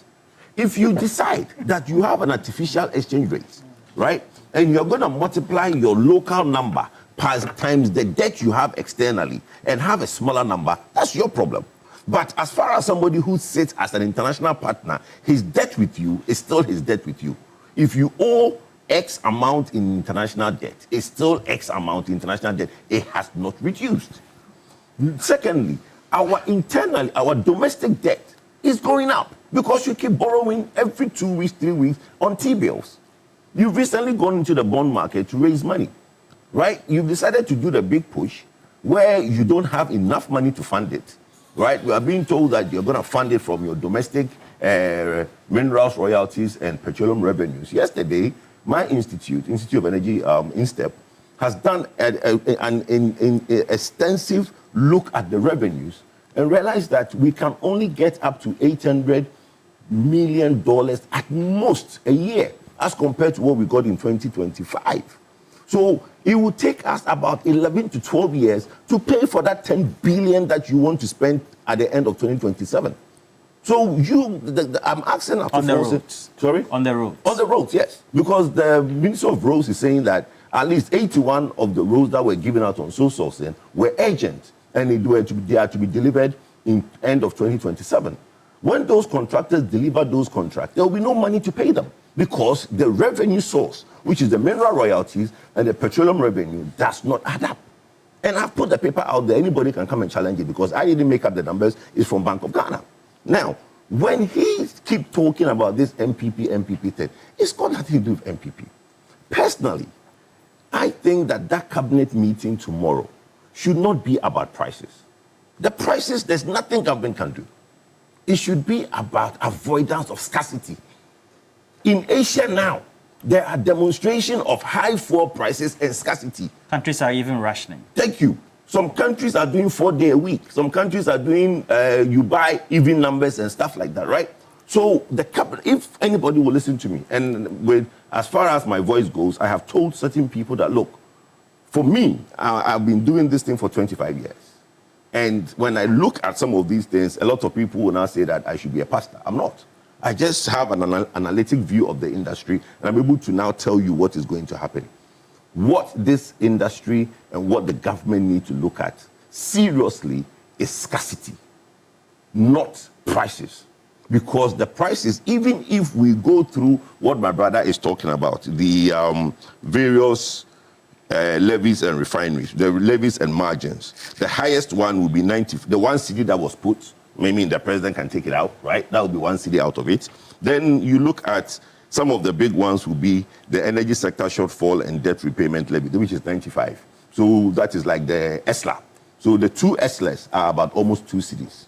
Then the smaller ones, like the special petroleum tax, is 46 pesos. Then you have the primary distribution margin, which cannot be touched. So yes, in terms of the taxes, the main ones you'll be looking at is that road fund levy, which we need for our roads. Then that is 48 pesos. Then the energy fund levy, which is the 1 cedi I talked about, right? So the big one that is there is the 2 cedis, the ESLA. But that is also needed by the government to do other things. So if the government wants to do something in terms of removing taxes to give government reliefs, 14 pesos and 16 pesos and the price stabilization recovery levy, you take that, the next window. So let me get this out. So we are saying that just like it's happening elsewhere in the world, the government needs to take hard decisions. Yes, because in terms of consumer behavior. No. Don't worry yourself about... To make sure that we have enough reserves, right? No, okay, order. Not consumer behavior. What you should concern yourself about is making fuel available for the Ghanaians, how much, no matter how expensive. The game that Star Oil and Goil is playing is not going to help within this environment. And like I said, those that will listen, I've made my views known to them. There is this price war going on between Goil and Star Oil, right? And if you look at the price difference between Shell and Total, and you look at the price difference between Shell and Total on the top band, and then Goil and Star on the lower band, that price difference alone is about 2 cedis. It's more than 2 cedis. And you're saying Shell and Total realistic? Realistic, yes. They are doing business. They want to have full cost recovery, right? They don't want to make losses within this time because this is not a time to make losses. Goil definitely is accruing losses because of the margins that they are giving. Because if you look at the price floor, what's the price floor? The price floor is basically the price MPA thinks that it is the barest minimum on top of which you put your margin, which is your dealers and what you call the oil marketers margin. Like a base rate. The oil marketer needs to put a margin for his operations. And then in that is the dealer's margin. Now, if you look at how much the price floor is, and you look at how much Goil and Star are charging, they are practically saying that we can run our operations without any margins, which is not possible, right? So we know that looking at the numbers, the bare numbers, Goil is not doing themselves any favors. My point is, this is not the time. Between now and June, July, is not the time for those games to go around. Let there be the reflective prices on the pump. Yes, it's high. Ghanaians are going to basically pay the realistic price, but the good thing is that there will be availability of... Oh, but they spoke for longer. Why are you cutting me out? Okay, no. So I want to ask, because you have been doing this for years, when it comes to the energy, beyond the subject matter of the politics. So you take a look at the supply chain in the industry. Even if the war should stop next week, how long before there's a reset to the normal? Okay, so bear in mind, the prices that you are seeing on the world market is what you call futures. They are not the prices to be delivered now. What is being delivered now was basically bought 3 months ago. So the market really is 3 months ahead. It will take us about 4 to 6 months for normality if it stops today. So every time the war stops, bear in mind, the high prices that we see on the world market are the deliveries for May upwards, because it's 3 months. The war started in March. Right, we've gone through March. Now, the price have gone up to the over hundreds. And now, whatever the refineries will be receiving in the coming weeks will now reflect the high prices. But like I said, the disruptive, not having enough products in Asia, they are taking from Europe now, right? The European refineries are supplying most parts of the world. We get our refineries from Europe. People talk about TOR is working. What product has come out of TOR? Zero. Right? They say TOR is working, but we don't see any products from TOR. So if TOR is working, what product is it churning out? So when these things, people say that, oh my, We will see if whether there will be food on the table or not. So all these things is coming to show that that politics that the NDC did about toll working was just a farce. The next step is that this cabinet meeting should not necessarily look at the higher concern with the high prices. Yes, the president can take out the 1 cedi which they brought, right, in this mesto that it gives Ghanaians a 1 cedi respite. When the prices starts coming down, we can. So the most maybe you can take out maybe 1 cedi 20 pesos, depending on the price stabilization and the 1 cedi. Then going forward, you look at product availability. For me, that is the key. So just to spend more time with you, because we always have this conversation and we'll be having over the years. So the question I asked earlier before the last was that in those countries where the governments, whether it's in India, in some of the states, because they have larger population, where they are the leading, and then some of those other countries that seem to tell their citizens that we want you to stay at home and work, then by way of behavior, it reduces excessive consumption because of the demand. Do you think those decisions should be part of the discussions in cabinet? No, I don't think that we are there yet. I think there is enough conversation available for the government to be able to secure enough products. But if what I'm saying is that at that cabinet level, who brings, because it's a deregulated market, right? So who brings in fuel at what price is left to the businessman to decide. If you leave it to the businessman, he might not buy this cargo or buy that cargo based on business decision. What I'm saying is that this is the time that the government can step in and at that cabinet meeting, come up with a decision that let's engage the business community who does this business to see how government can help them to make sure that those products come in. If you leave it to a purely business decision, they might make some business decision that will have an adverse effect on the country down the line. So government at this point, the main focus of this meeting will not be, don't go and start talking about taxes and all. Because look, if you go and remove 1 cedi 20 pesos, in the next window, the price will go up by 4 cedis. Trouble. Then it negates what you've done.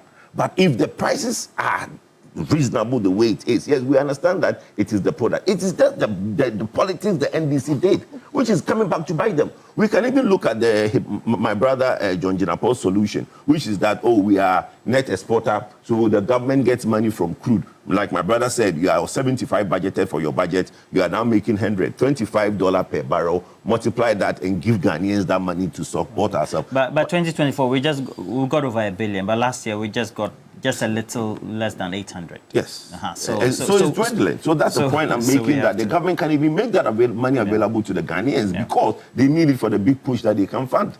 That is not, I'm saying that those are things they did. The NDC did unnecessary politics and now they are caught with it.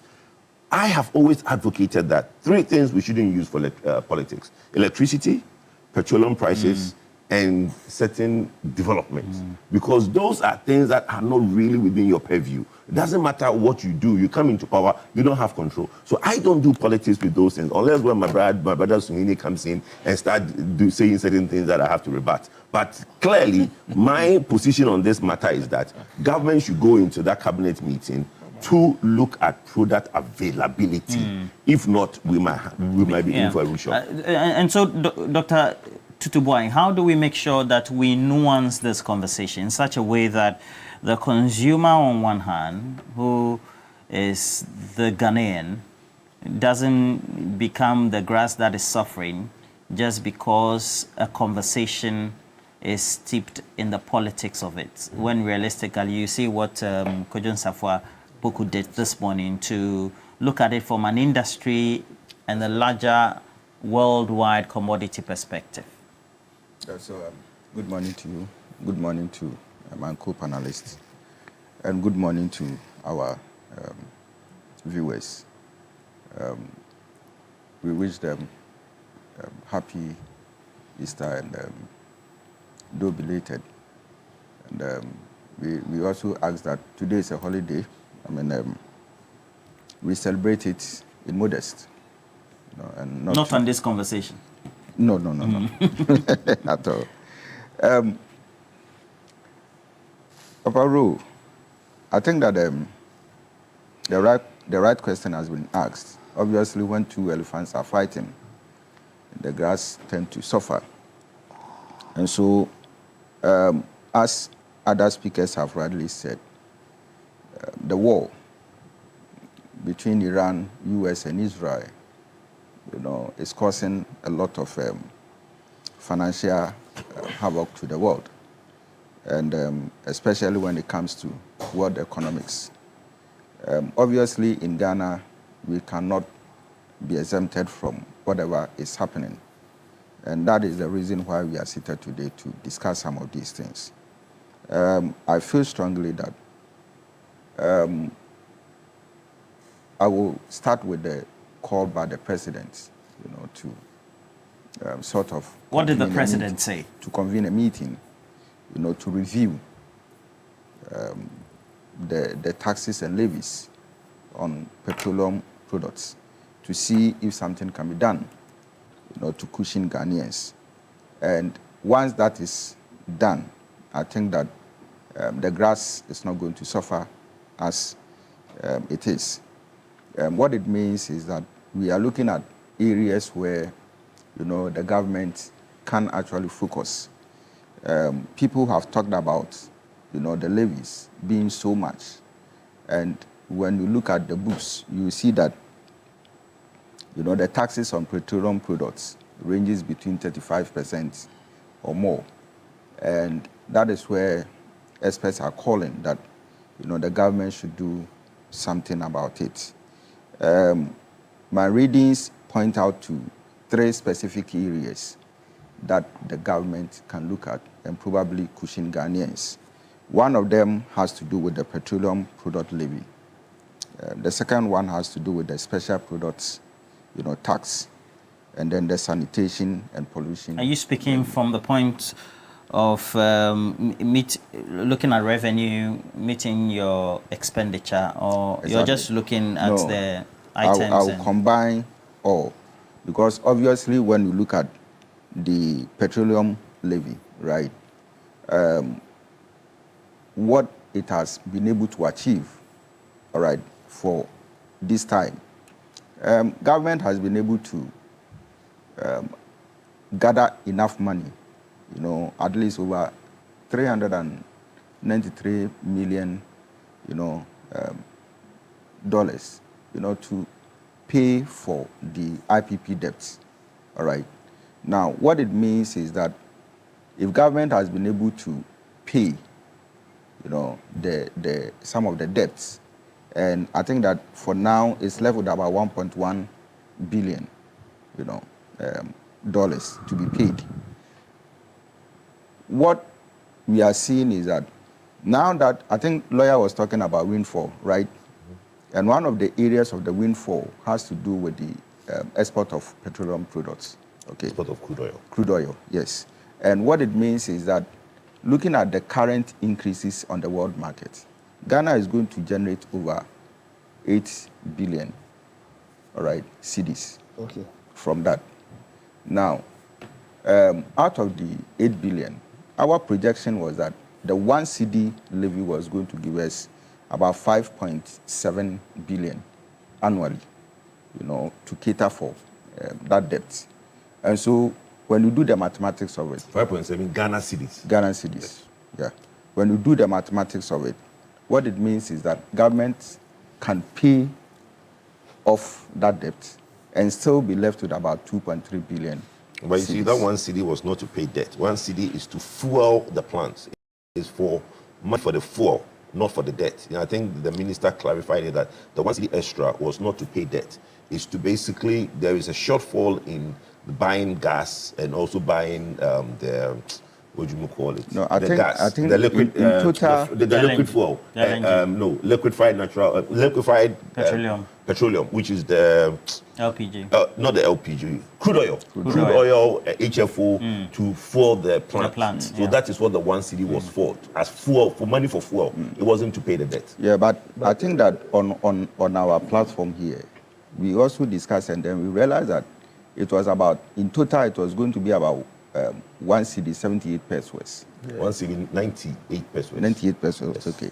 So that one in total. So that one, the 98 was what was going to be used to pay for what we are talking about. Dr. Bedan Tutu, what's the your one point? city. What's your Sorry? point? What's your point? He's talking Yes. about the revenue, but I'm just trying to direct where the revenue is going to. Yeah, so I was also going to explain that the one CD was actually meant to pay for the IPPs. Oh, okay. All right. So that means that government still has about 2.3 billion, to look at other things. And that means that if the petroleum product levy is scrapped, it will still cushion people. And government will still have enough to support its budget. And again, to pay for, the IPPs, all right. The second one has to do with the special petroleum tax, all right, which again, it is not going to affect government revenue in any way. Obviously, the initial mathematics supports, the scrapping of the petroleum, special petroleum tax, which was to provide budgetary support. When government, the price of crude oil on the world market was relatively low, around $60 and all that. And what it meant was that if government had used 75, like we said, and then it has reduced to 60, 62, then it means that there's a shortage in what? Government revenue. Yeah. All right. So that was meant to cushion government. So now that, this crude oil prices is going up, obviously it is not expected that we still maintain this one. And then the sanitation, tax, which of course the sanitation and emission tax. It's not there anymore. But obviously, the sanitation was I think that there's a figure here. Yes, 10 pesos. I'm saying the sanitation is removed. It's no longer removed. It's no longer there. Okay. So if it is no longer there, then what it means is that, we can just look at these two, and then president should not, be slow at just pushing these things off, because after all, the windfall is going to cater for some of these things. And I think that, yes, Kojo was talking about Guel and its and Star. Obviously, I think that there's this price war between the two. And what I see is that it is just to attract a larger market share, okay?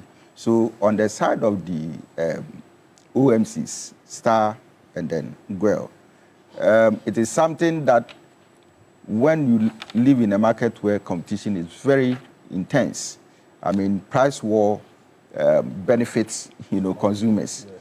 And obviously, I feel that, yes, for indigenous OMCs, all right, who are pushing for market shares, I think that it is a kind of thing that, I wouldn't say it will sort of collapse the industry per se, but I have spoken to some industry experts who were of the view that it will actually help,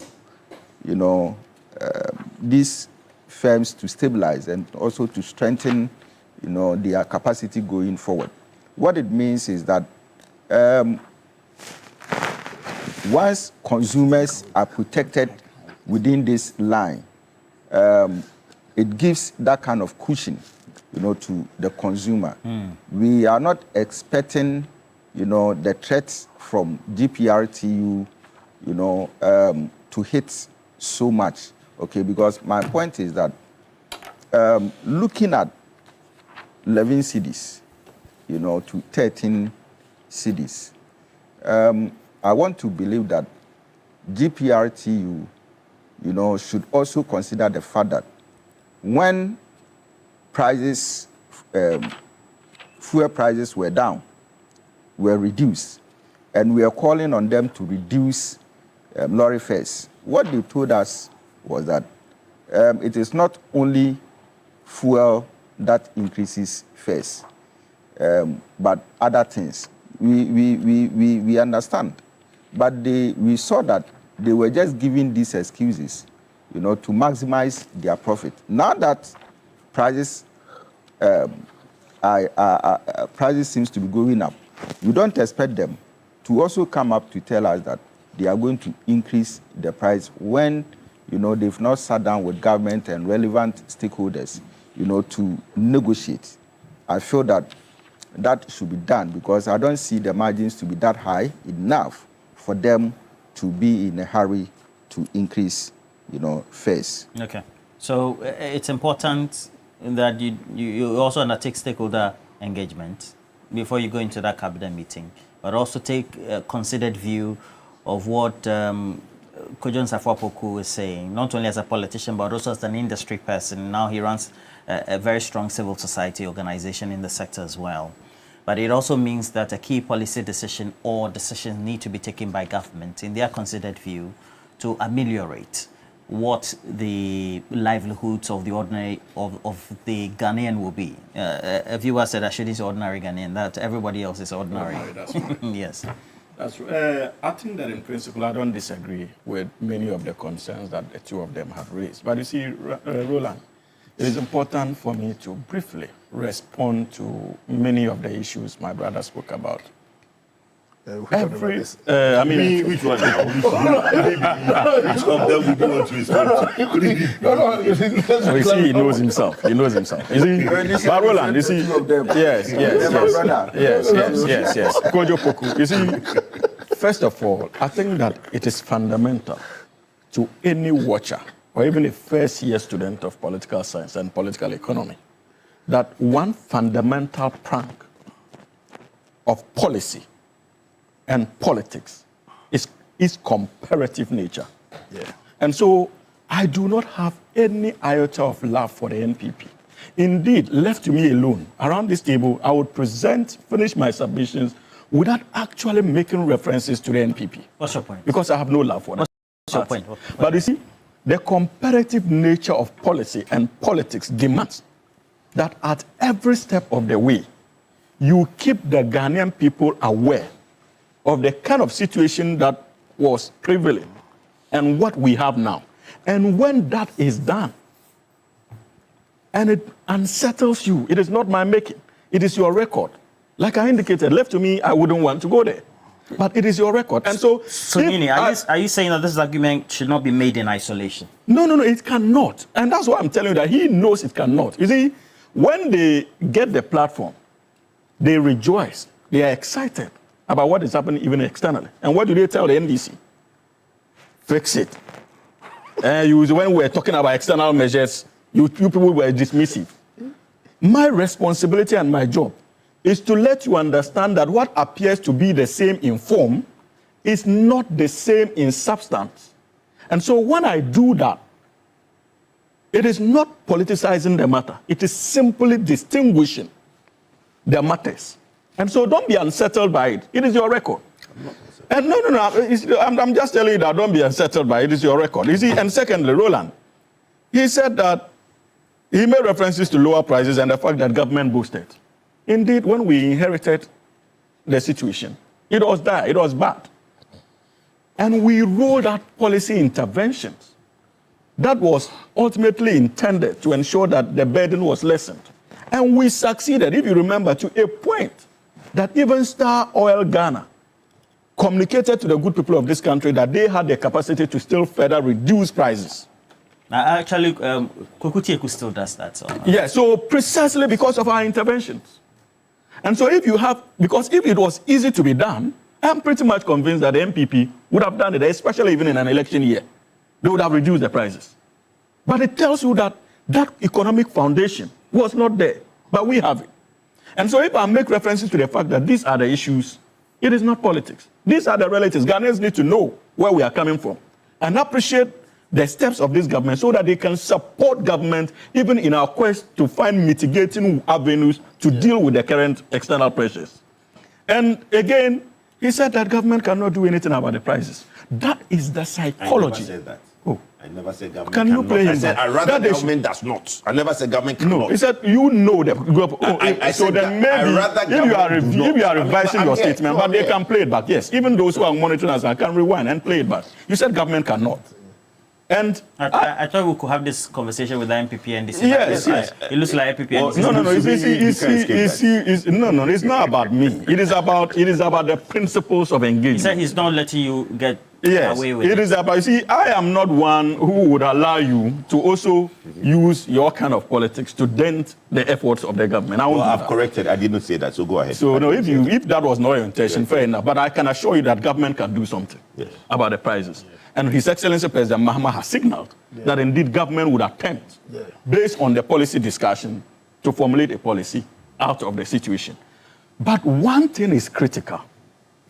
In as much as I respect the suggestions being thrown at the government, this government is a government that knows its onions. A week ago, this station interviewed Edigi Temekulu, and one of the fundamental issues he responded to had to do with the availability of the stocks. So it will not take Kojo Poku to tell this government to concern, when it comes to be concerned with planning about availability. We are already in there. And that was why ADG indicated that as we speak today, we have enough stocks that could last this country for the whole of April. And even beyond. I said 5 weeks. 5 weeks. And even when beyond. When you said 8 weeks, when was that? I'm coming. When did you say 8 weeks? When you were speaking, despite the fact that, oh, my brother. Yes. No, but let's put in perspective. Roland, are you going to? But let's put in perspective. You interviewed somebody, you said 8 weeks. When was that? You see. No, go ahead. Sometimes, and so we are prepared. No, and there's no way. No. I mean, I have my pen. And there's no way. And I like your diary too. You are right. Government will meet in cabinet to take decisions without actually entertaining the possibility of shortages. And that is why we have indicated that, look, let us be patient and allow cabinet to eventually come out. Again, finally on this point, Roland, because of time. Sometimes it is mind-boggling listening to the reasoning of the New Patriotic Party. My brother sat here and said that nothing has happened to the debt situation of this country, and that what we needed to pay externally is still the same debt we need to pay. What kind of strange mathematics is that? In Ghana, in 2024, if you needed 15 or 16 Ghana cedis to buy $1, and your debt stood at $1,000, would you need the same 16 Ghana cedis today to buy the same dollar? And how do we service our debts? Don't we service the debts based on the exchange rate? So what that means is that if Ghana needed to cough out in excess of 600 million Ghana cedis to service an outstanding external debt in dollars, because of our exchange rate stability and the nature of our city today, its strength, Ghana would have to look for far less than the 600 million we would have had to pull out from our economy to service that external debt. That is prudent management, and that is debt reduction. So this strange mathematics from Kojo Poku this morning is not only injurious to the fortunes of his political party, but also undermines the level of seriousness even policymakers should have when it comes to the MPP. Because this is basic. And little wonder that indeed they lost control of the exchange rate. Because apparently, clearly, they did not have that appreciation that even your ability to effectively manage the exchange rate and strengthen the Ghana cedi had the effect of lowering our external debts. Let us understand that, look, Kojo, that when this government does something right, it takes no skin away from your body to acknowledge that this thing has been done right. And as for this, your politics of or lazy approach these days, when we are talking about the achievements of this government, and sometimes when we are confronted with a bit of challenges and we are trying to find our way out of the challenges, and that you're lazy, okay, well, they said our record was bad, so don't be talking about ours. Concentrate on what is happening. That lazy approach will not be entertained. Why is that lazy? Because it is lazy because the argument that Kojo and Safopoku, as well as the NPP make, is that it's well over a year since the NDC got elected into office. So the presumption or the assumption should be that all arguments and narratives that should be churned out from government and its spokespeople, and actually what the narrative should be about what the present clear danger is. Roland, when they even and not make reference to the immediate past. No, you see, that is the fundamental mistake we are making.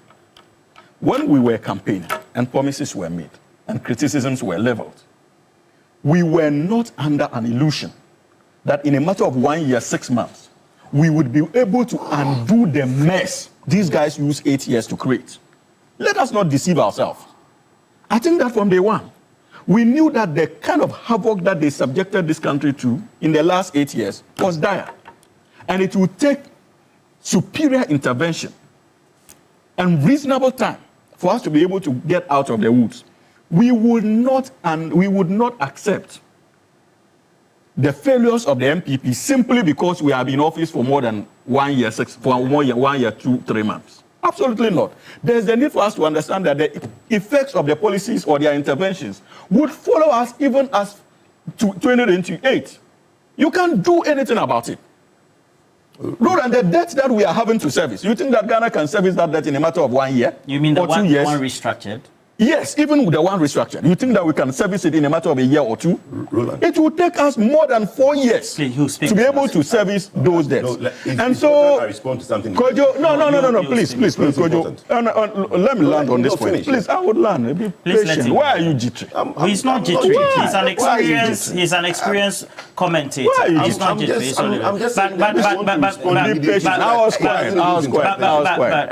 I want you to take notice of this so that. Let me respond immediately. And you have a very good diary. So that the flow of the conversation please wrap up for me so that I go to him, then he'll respond to you directly. It is disheartening that we are having to deal with these issues, especially when it comes to the cost of fuel.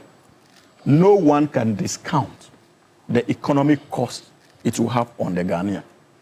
And so, like I indicated in my earlier submission, the focus of this government, especially His Excellency President Mahama, is for us to find acceptable ways of lessening the burden whilst we do the necessary investments needed to ensure that we eventually insulate ourselves from external pressures, especially when it comes to the oil and gas sector. But one thing we must also not lose sight of is that, like Doctor indicated, whatever policy intervention we introduce in the energy sector, it is going to have dire consequential effects on other sectors of the economy, because energy is the fundamental bedrock of our economic growth as we speak today. And that is why I'm a bit careful in terms of let us take this tax out, let us take this tax out, let us take this tax out. It is not going to be that easy. Because of its ripple effect? Because of its ripple effect. Because you see, there's going to be a economic cost as far as this whole Iran war is concerned, not just in the area of fuel. It will have consequential effects on other aspects of the economy. Sachet water. Yeah, well, we are talking about. So there's a need for us to be careful. Okay. There is a need for us to be careful, and I can assure you that this government will take a decision. What is wrong with you? I beg you. What is your problem? I beg no. What is your problem? It's okay. Suhini said something. It's okay. It's very important. I respond directly immediately. No. Please listen. Oh no, it's not about by going to him. No, dilutes and take please. No, it does, because let me tell you why. It's important that I respond directly. Appreciate it immediately. It's very important. Because he said something about. Are you ceding your time to him? It's not about ceding his time. But that's what you're doing. It's important you come to me so that I respond directly. So what has always been done, and I believe before the man questioned my mathematics. And let me now explain. So the freeway. So you will have your turn. That is why it's intense. What difference does it make? So after that, then you talk. What difference does it make? No, you cede your time to him. He talks. He responds to him. No, I'm not ceding my time to him. Why is this? No. Okay. I'm not ceding my time to him. Your time intense. I would have been excited to have you speak before coming in. But Roland did the other way around, and I respected Roland's decision. So respect his decision. So the consideration that needs to be made is the fact that a decision has to be made in cabinet, for which Suhini here claims that decision has to be cautiously made, because any incremental pricing on a product like fuel has a ripple effect on other sectors of the economy. And so then clearly it also means that the Ghanaian public really need to be told that we have some bad times ahead. Shouldn't that be the tone of the conversation? Yes, certainly. But you see, for me, the fact that government is having a cabinet meeting, emergency cabinet meeting to deal with the impact of this war on pricing. For me, suggests that they are going to think about how to ameliorate the burden. You will get a point. And then I've stated earlier that the burden has to do with, one, the pricing, and also how do we deal with the potential scarcity. We all listened to Abada Eduji last week and said that we have about 5 weeks what's called buffer. So for me, then the discussion ought to be centered around how do they deal with the pricing. And I'm saying that, you see, with that conversation, we need to, first of all, look at a short-term response, but also put in place a strategy that will deal with the long-term impact of some of these, because external shocks won't end. External shocks, it's not as if after the Iran-Israel-American war, external shocks won't happen again. Now, having said that, clearly we need to go into the cost component, and there can be a debate to the positive impact on government's policy on the exchange rate. I don't know where this artificial exchange rate. I'm not an economist. Maybe I need an education on whether or not we have some exchange rates which are real and some exchange rates which are artificial. I need education. I don't know about that. But the fact is, whether you like it or not. Is it not in relation to the interventions that are made by the Bank of Ghana when it comes to making sure that there's available forex?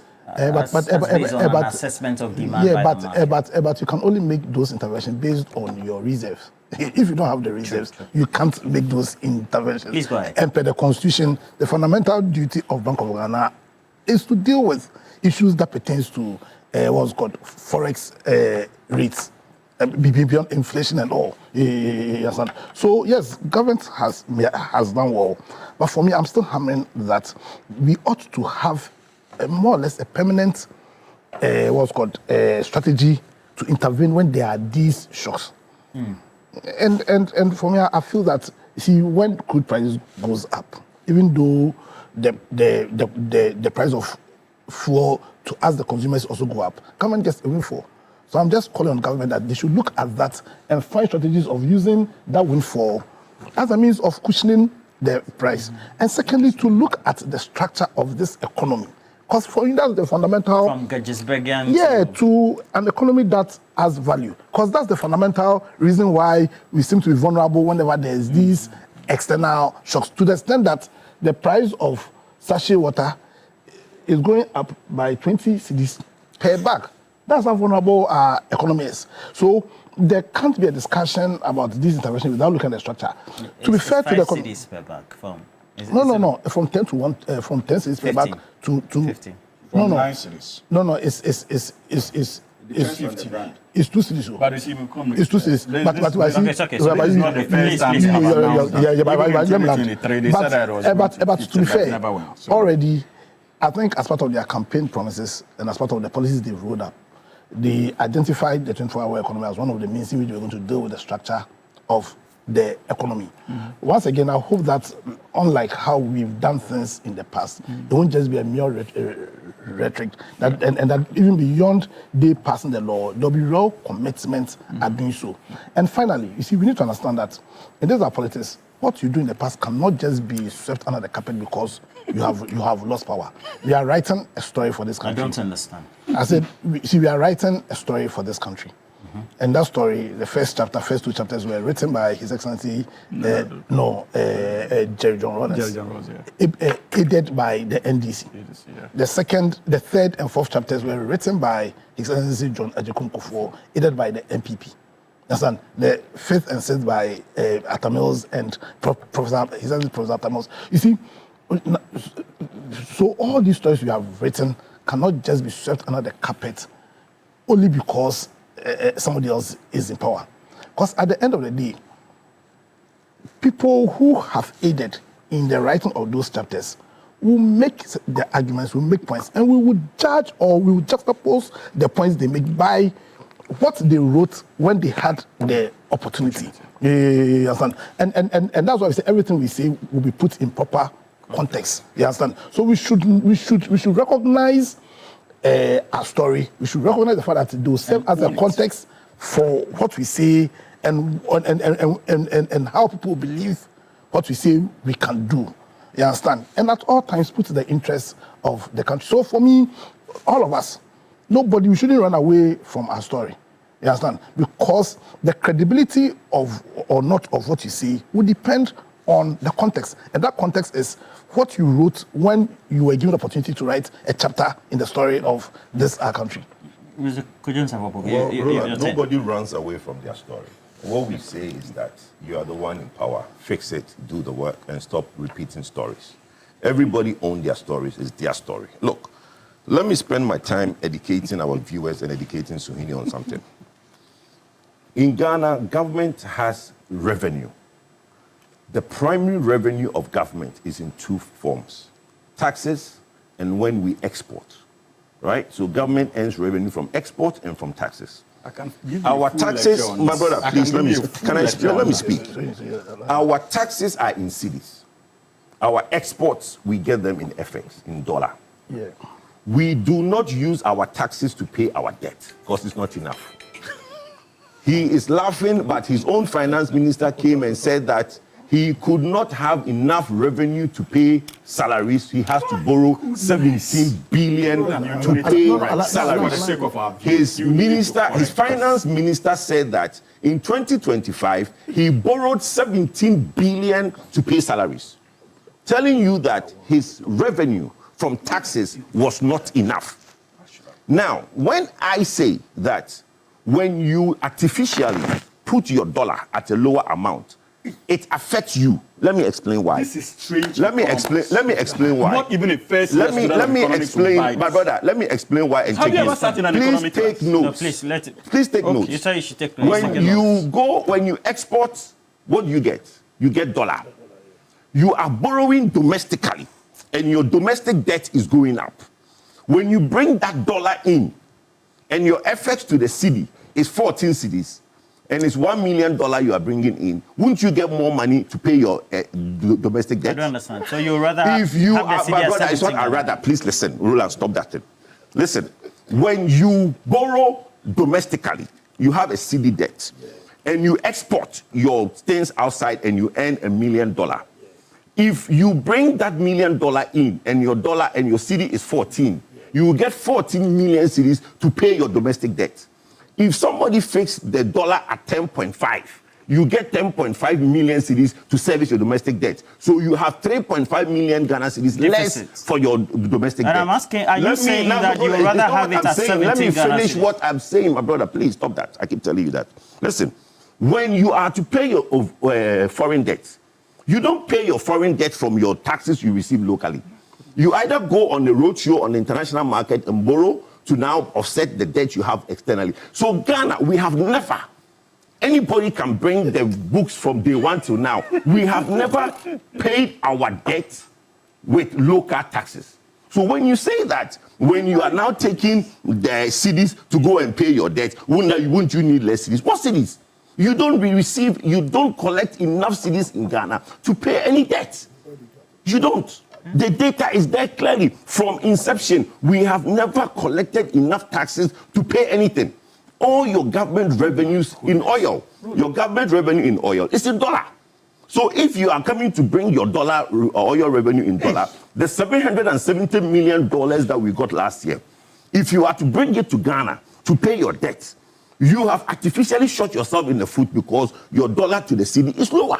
So don't let anybody confuse the Ghanaian to tell the Ghanaian that because dollar to the cedi is low, it is better for you paying your debt. It is not, because your external debt is in dollar, your domestic debt is in cedis. And your domestic debt, which you are now ballooning, you will need your FX revenues to pay. And because you are exporting, when you export, you get less money because you have artificially set the dollar rate. You can challenge it all you want and shout the wow all you want, but that's the fact. No, let me move on. This is strange. Let me move on. You see? Please. When you were talking. Let me move on. My brother mentioned that somebody we should own and go and listen. The MPP will never run away from his story because our story is better than NEC's story. So, Mr. Kujon Safo-Apoko, there's a question I wanted to ask. Please go ahead. Yes. And I'm asking you, based on the metrics by which you argue, are you saying that if we have a rate of the CD to the dollar higher, it is better than... I'm not saying that. What are you saying? I'm saying that when your economy dictates, we are in this country when somebody campaign on reset. Yeah. In the last 15 months, what have they reset? The fundamentals of this country. What have they? No, you don't need to. The Ghanaians are the ones going to answer that question. Am I not a Ghanaian? In the last 15 months, we all know that your dollar is based on certain demand of your currency. When there are less cedis and there are more dollars chasing, there are more cedis chasing the dollar, that is when your cedi devalues. Dr. Mahmoud Bawumia, and sir, welcome to Ghana, and I wish you a good morning. Listen. He traveled. Yes, he was out for a month resting to come back and start the rigorous campaign that we need to do to wrestle power from these guys who don't know what they're doing. 2020. Yes. Listen, when Dr. Bawumia came with the idea that when you have plenty dollar, do not now use it to basically chase the abuchi. When you have plenty cedis, do not use the cedis to chase abuchi. That is when he introduced the domestic gold purchase program. Use it to buy gold. Gold is as good as a currency. Then you now sell the gold. Is your response to my question? Yes. My response to your question is that it is the dictates of your economy that determines your currency, not the Bank of Ghana, Dr. Esiama, who decides every morning what the dollar should be. That is the fundamental. Okay. If you look at the Bank of Ghana chart, one time we arrested the dollar. My brother, I don't want to get to you. See, you're a host. Don't use political slogans. All right. You're a host. Don't do that. Don't do that. You see, hold on. When you say that you arrested the dollar, that's a political slogan. As a host, don't do that. Let him use it. You don't do it. Dr. Bawumia said it. I don't expect him to say it. It is not for him to say. It is not for Roland to say. You want to distance Dr. Bawumia from his words? Let's move on. What I'm saying, Dr. Bawumia is not credible. Please, can you gentlemen please rein yourself in? So he can't quote a credible source. You are on a show. If you have a problem with the fact that Roland is quoting Dr. Bawumia, then that means there's a problem. So with the character of the man you are championing, issues of credibility. So please. Okay, so we quote credible sources. Please, I don't like that. So basically, what I said was that at the time when that town hall meeting was undertaken, the import of Dr. Mahmoud Bawumia saying that the rate at which the cedi was depreciating against the US dollar had been stemmed. Yes. And so he said arrest. And so I'm asking today that per your argument, are you saying that if the cedi is depreciating and the dollar is high, that's a good thing? Roland, I keep repeating to you that I have never said and I'll never say a higher dollar is a good for the country. But there are two parts of this economy. There's the import economy and the export economy. When the dollar is high, it's good for an exporter, and when the dollar is low, it's good for an importer. So depending on who you talk to, if you talk to an exporter, he will tell you, yes, a high dollar is good for him because he exports. When he exports, he gets more money. And those who are laying off people today and not employing because they are not getting enough money for their export are exporters. Importers are happy when dollar is low because when they import, they need less cedis to import. So the conversation is a debate between exporters and importers. And as a nation, hold on, Kojo Poku are not telling you what's a good thing. What I'm saying is that the dictate of the nation's currency. So are you on part of the exporter or the importer? I am for the argument. I'm saying that the government should leave the economic dictates to determine our currency, not Dr. Esiama at the Bank of Ghana. That's the most important thing. What I was trying to explain is that for now, there is a policy which they have taken and put in a booster on, which is the domestic debt purchase agreement, the domestic gold purchase program, which they put a booster on, right? Basically using gold board to basically make sure that there's enough reserves so that our currency can be stable. Right now, the cedi to the dollar is stable, but really where it should be, it's not 10.5 or 10.8. The cedi to the, it should be 12. Anywhere between 12 and 13 cedis is where economically, the city should be. Realistic. No, not realistic, economically. Looking at the dictates of your economy. And because look, my brother, if the real people who run the forex are Adamu, the real people who run the forex are Adamu. There has never been a time when the Abochi was 2 cities away from the Bank of Ghana. Today, Abochi is 2 cities away from the Bank of Ghana. Why is that? In your dictate, look at the history. I have run Forest Bureau in Makola for so many years. Every time the Forest Bureau and Abochi rates, I have 1 city less than what the market rate is. Today, the Abochi is 2 cities away from Bank of Ghana. It tells you that there is a disconnect. And the disconnect is that the real value of your currency is not what the Bank of Ghana is saying it is. They can decide to fix it because they are either dynamic rate or static rate. And they can run a static rate by dictating what the rate 13, is. 14.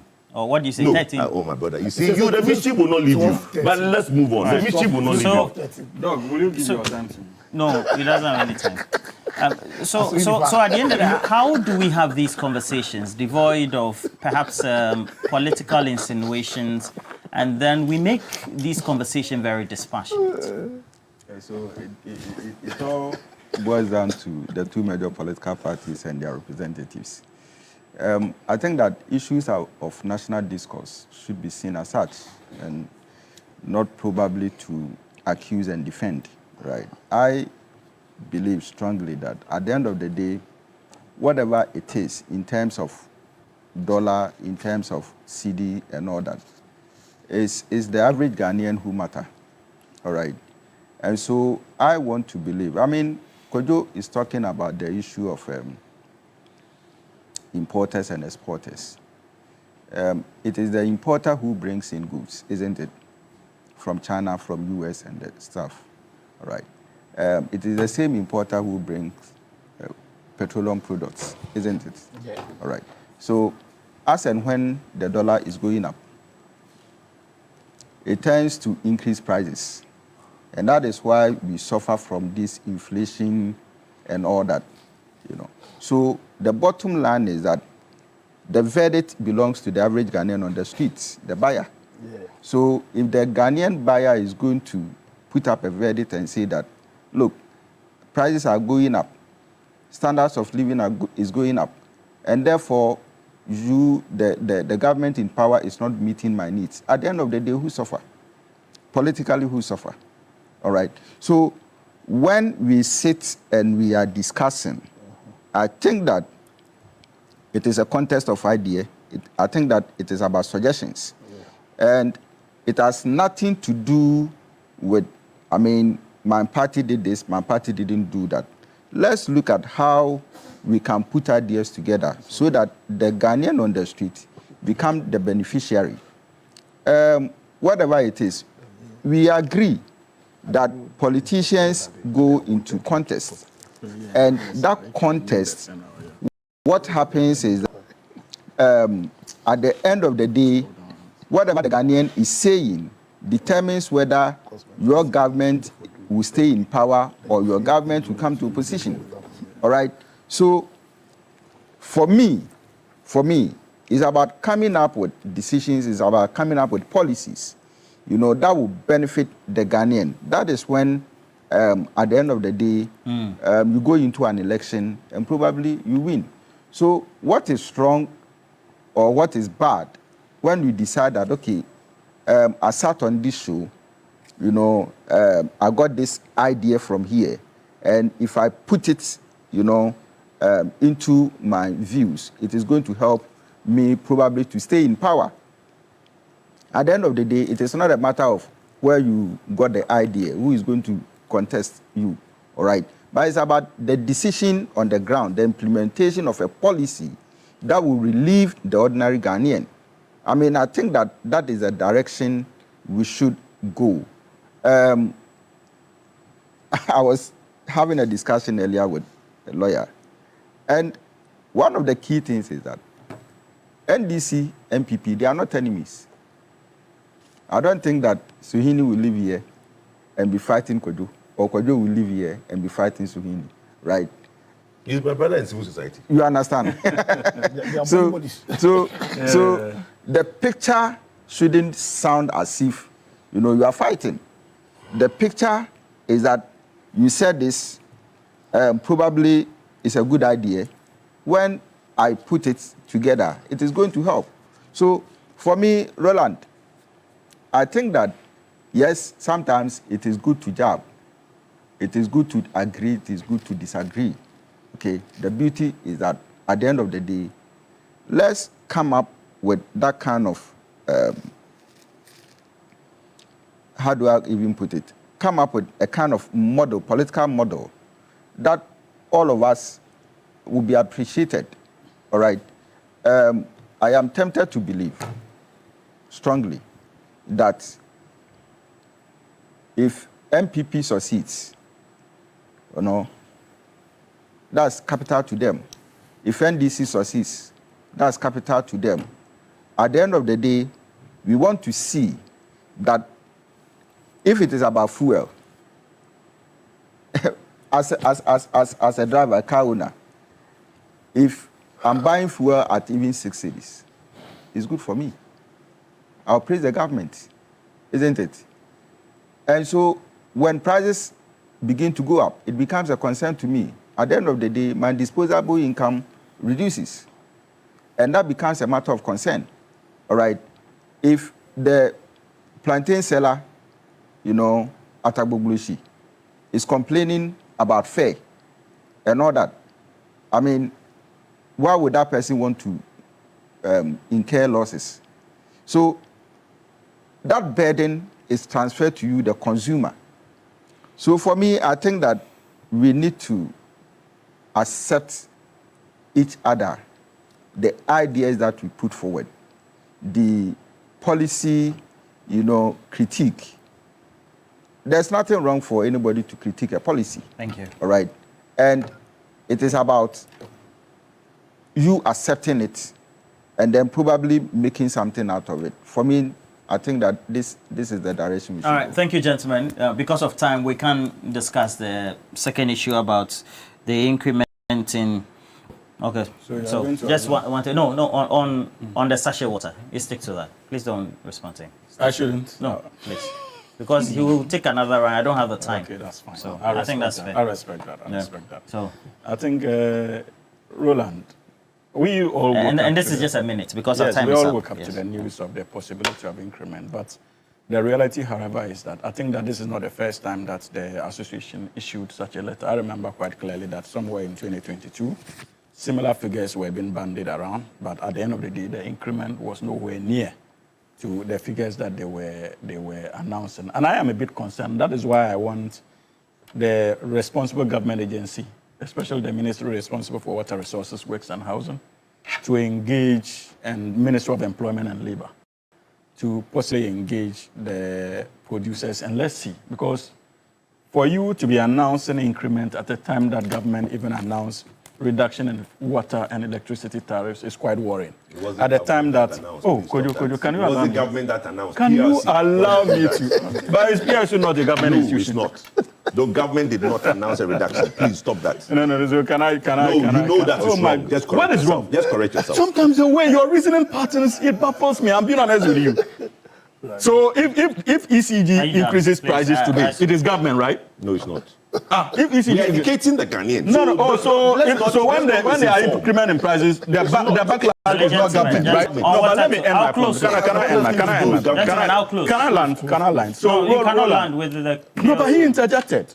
Let me land on this point. I'm waiting for you. I think that the institutions that are mandated under our laws to engage them should do so. Because we cannot be hearing about increments when electricity tariffs have come down, water tariffs have come down, when at the time that indeed they were a bit higher, they did not increase. They did not increase fuel prices. Also, we are, remember the last raw material. Yes. No, but you see, Roland, the last attempted increment I made references to in 2022, references were even made to fuel prices and the exchange rates. Today, despite the fact that the fuel prices are a bit high, the exchange rate is still stable. So the justification for the increment is something I find difficult to associate with. And that is why I'm saying that there's a need for us to engage them. A minute, please. Just a minute, 60 seconds. My view also is that this increment cannot be justified. Exchange rate is down. They mentioned polymer. But still, as in, you understand? Because you see, when the exchange rate went down, they didn't... I think that's what they use for the... Is it a plastic? Yes. But when the exchange rate went down, it meant that before this war came, the price of that polymer was down. And they didn't decrease the cost. And that's why I was calling for a very strong antitrust regime.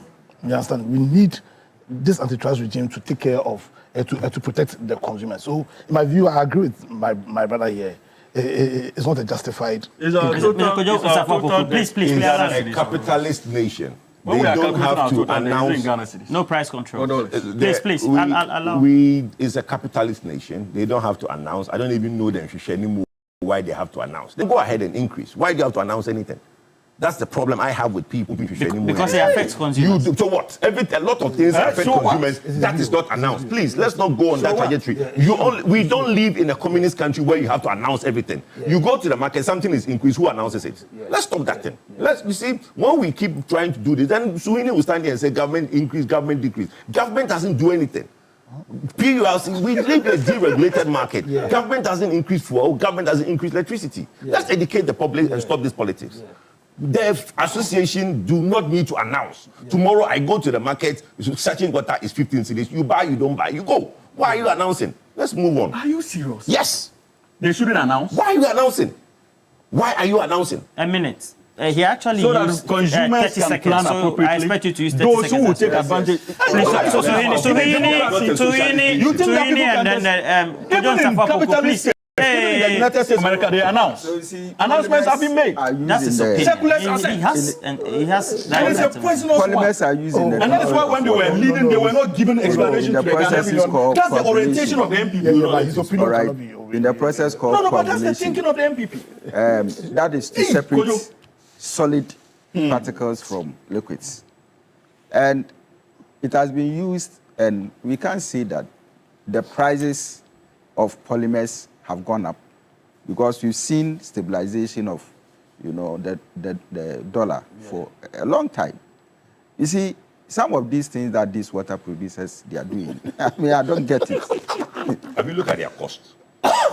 Yes, I've checked. And their costs have not gone up? Because of the time, I don't want to go so much deep into that. All right. When the fuel price polymer. So when we put the entire, costs of production together, I feel that it is not something that is so significant that would merit that 5 cedis. Even that, the 5 cedis is not on the production cost. Though. The 5 cedis is the distribution cost. Okay, because the production is 10 cedis. Production is 10 cedis. Depends on. And then no, but what I was reading was 5 cedis. When avocado goes up, does anybody announce it? Nobody should announce anything. When today you stop on the roadside, avocado, I'm buying avocado. 15 cedis, 20 cedis. You buy, you don't buy, you go. Why are we announcing these things? Some time ago, Roland, do you know that they decided to reduce the quantity of water, the sachet water? All right. Some time ago. Yes, some time ago. So it is reduced now? Yes, it is reduced. Big Issue is sponsored by the University. It's a business. They should do what they think they do. Business, people will increase what. Now, they are saying that whether you're aiming for a successful MBA in marketing communication, operations, supply chain, human resource management, finance, entrepreneurship, innovation, or business intelligence analytics, or you also want that advanced dual MBA or chartered manager MBA, they have it available, University of Gold Coast. And so they are giving you options that match your vision. They also give you fee-paying options that are around your world of work and what you earn, among many others. Please make sure you get onto their social media handles. Go call them and also look at the various academic programs they have, whether it's in finance, accounting, their masters in law, international relations, international diplomacy, biblical studies, or practical theology. They all have it available. Their April admissions are ongoing, so make sure you apply now. Now, these are their numbers. You quickly will go to the numbers, and the number that you have to call them on is 026-388-8555. Thank you for joining me. Bernard Tutubuahin, PhD, and then also Kujo Nsafopoku. Thank you as well. It's been a while. and then lawyer Apia Dankwa, and then lawyer Hamza Sohieni. We're taking a break. When we come back, we'll bring you the holiday edition of sports right here.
Before the success, before the world knew your name, one woman called you my child. Yes. This Mother's Day celebrates that woman with TV3 at the Mother's Day Celebration 2026. The Elegant Mother edition happening Sunday, 10th May from 11 a.m. A refined and memorable experience to honor the grace, strength, and beauty of motherhood, because all mothers are elegant and deserving of love. TV3 Mother's Day Celebration 2026. Yes, celebrate her, celebrate her, celebrate her big. And guess who is in the studio with us? We have Kamido.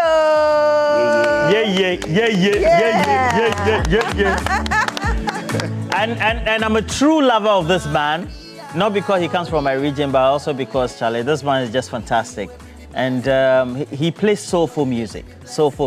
And if you're somebody who loves your lyrics very well, especially on that road when you're traveling or you're just having a good time, either at the bar, cool evening with some cool drink, iced as well, or you're just taking,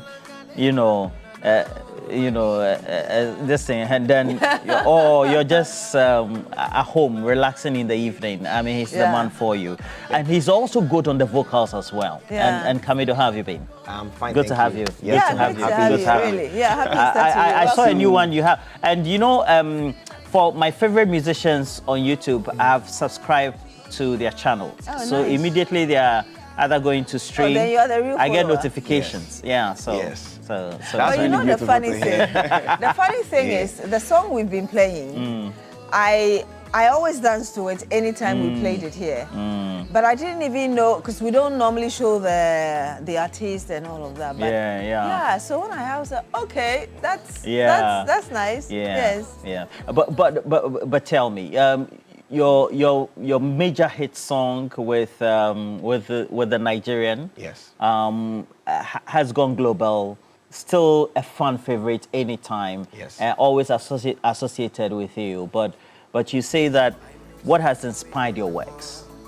I believe life. In general, life. Things that are happening around me, things that are happening in the lives of like my friends or like colleagues. I just draw inspiration from all of that to make music. Wow. Yeah. But you tell your songs your lyrics are particular, like the one where your love, sugarcane is sweet, but your love is sweeter. Yeah. So what really that about remix with Mayakon was just fantastic.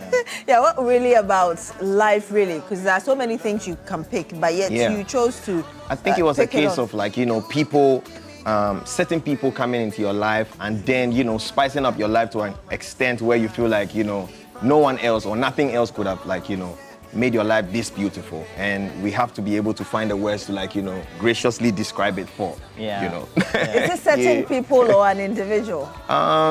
For me, I'm just like, an interpret, I just convey the message. So if it's going on in your life or, your life, I just, make music about it to be able to for people to relate. When you brought the video Ghost, I think, was it the visualizer? You guys, you do video clips now. You call them visualizers, right?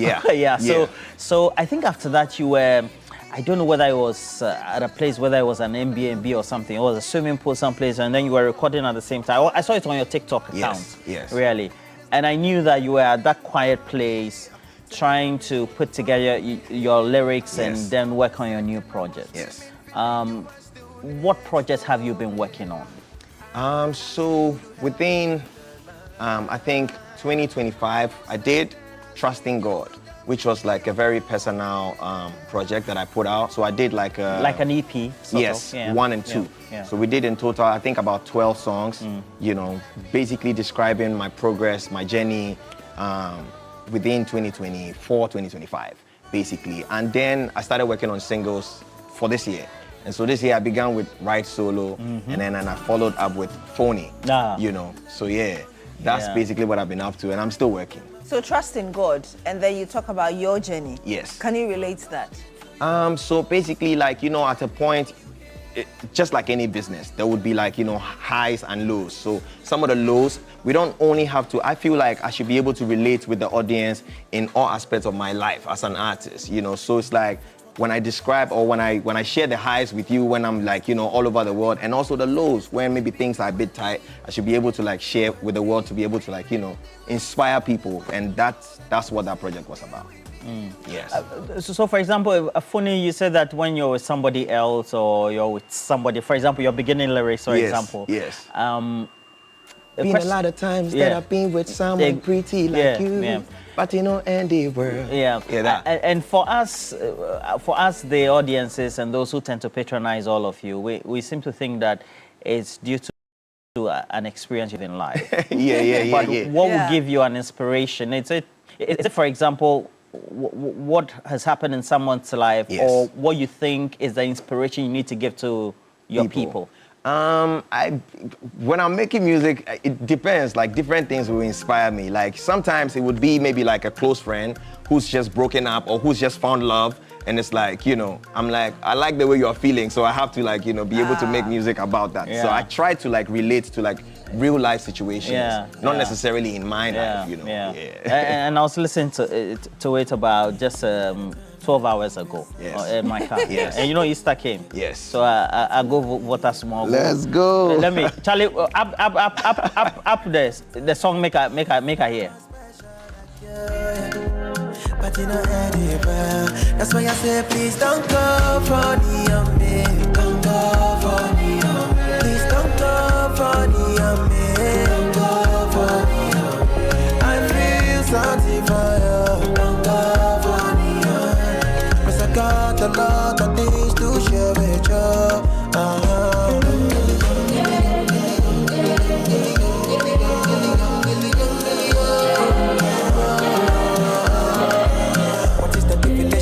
Love. I'm never leaving you with some God. Say this your booty, keep it confirmed. They gonna see the way go suffer. Most beautiful lady of all time. When you step out, you be shut down. I wanna give you all of my heart. Please don't say that you don't like her. Them other girls where they talk, they become concern. I know if you let you to for my hand. I got the plans just for you and I all that. That's why I say please don't go funny on me. Please don't go funny on me. Don't go funny on me. I feel something for you. Don't go funny on me. Cause I got a lot of things to share with you.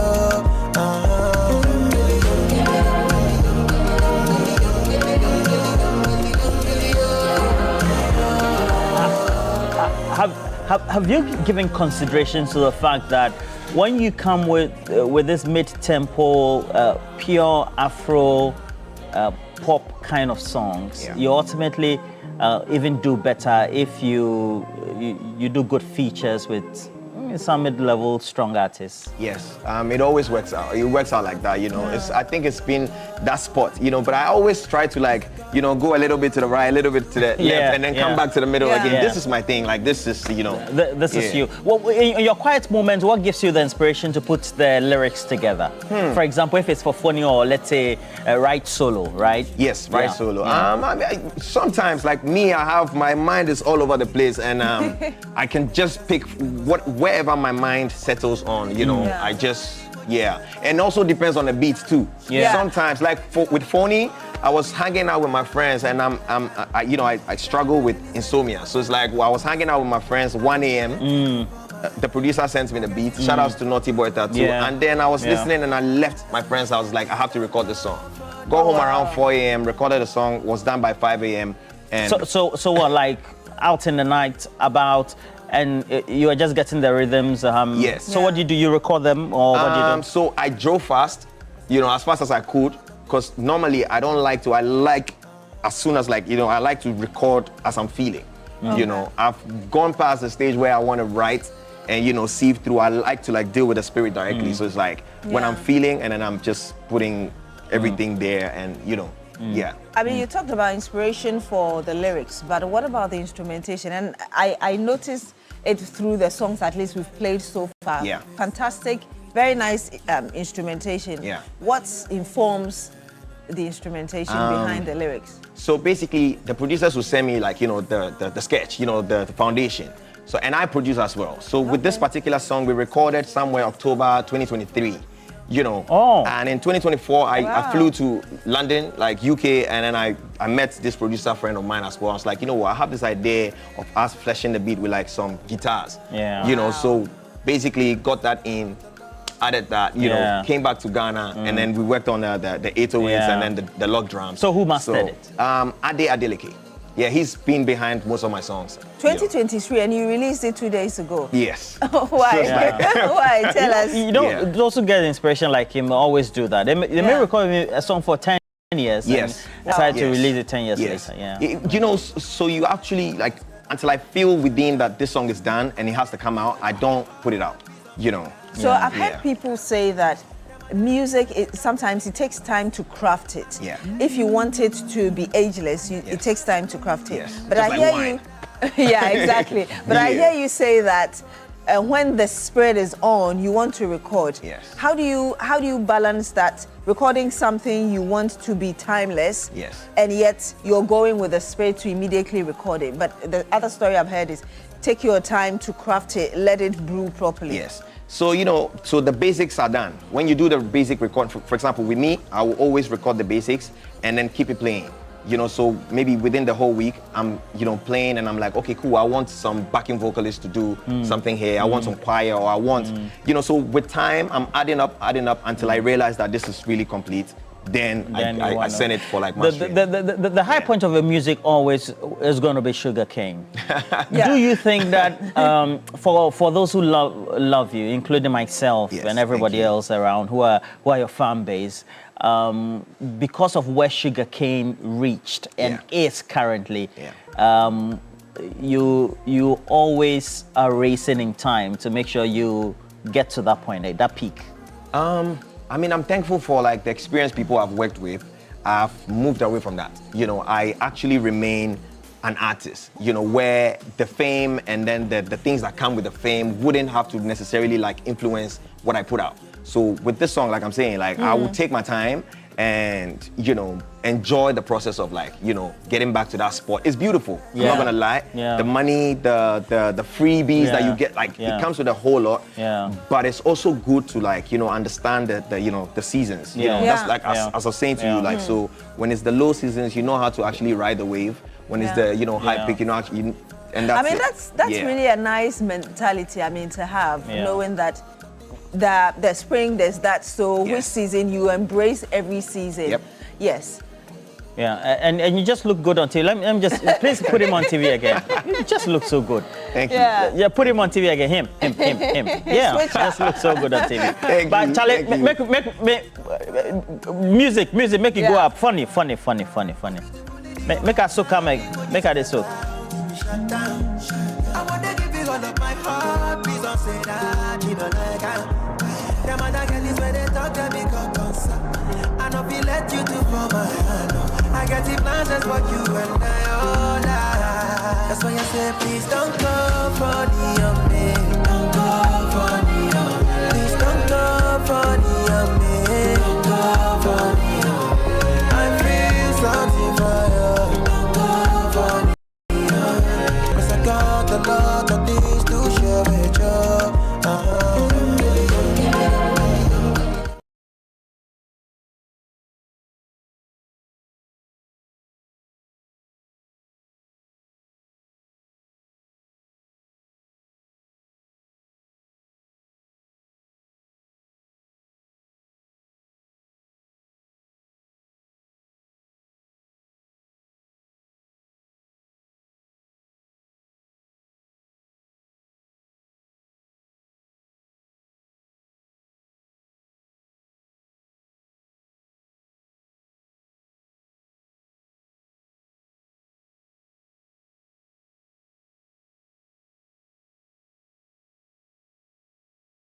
So yeah, I haven't actually like picked the name of the album, but we are shaping it towards it.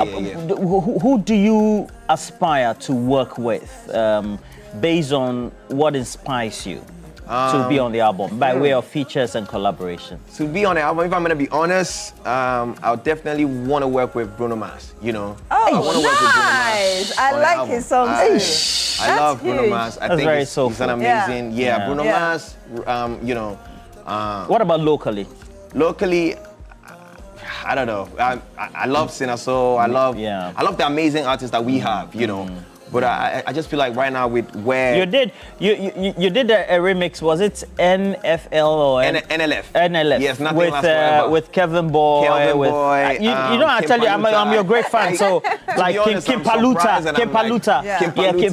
and Medical. You know, B-Strap.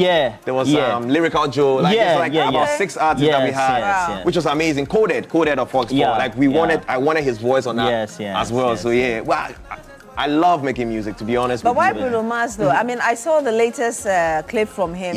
He was in this green suit, in this green area. Fantastic song. I love the fact that Bruno Mars takes his time to make music. You know, like, just take your time and put out, like, a beautiful masterpiece, and people will always, like, love it. You know, when I made For My Lover, like, I'm saying, I love my songs. Like, I'm a big fan of myself, you know, so I love the fact that I love my music. You know, like, after so many years, I'm still a big fan of the song. So, and that inspiration, I believe I drew from like someone like him, you know, Chris Brown, Bruno Mars. Like I've always been on that, you know, wave. You know, and and he's a seasoned musician. Anyway. Yeah, certainly. I mean, I was shocked when I found out how young he started music.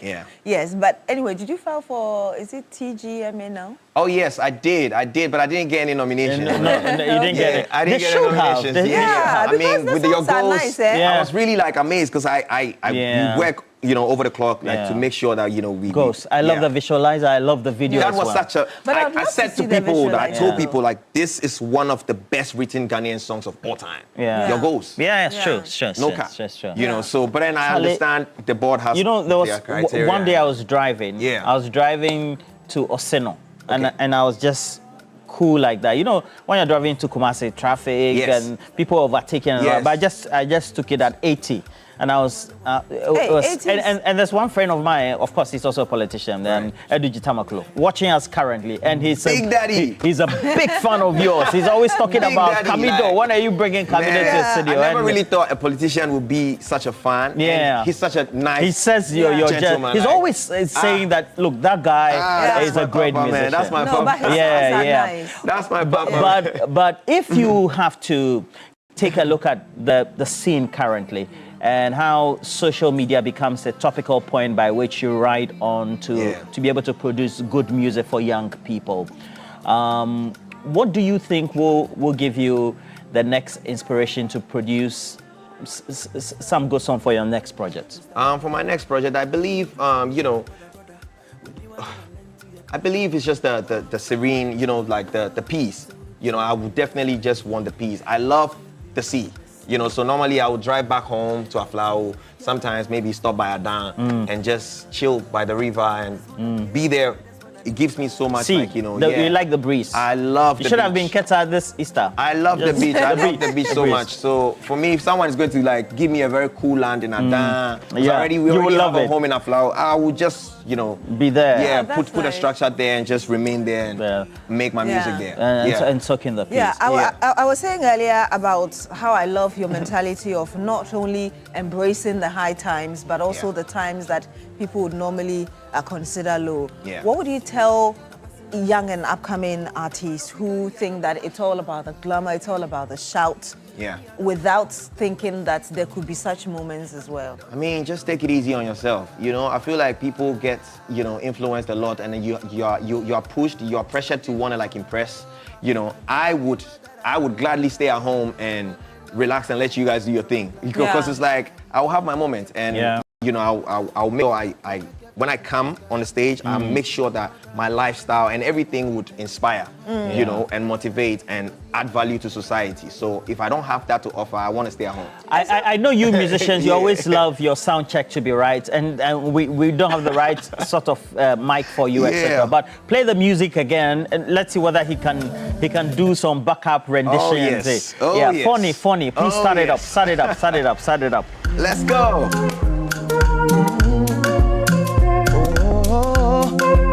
Yeah.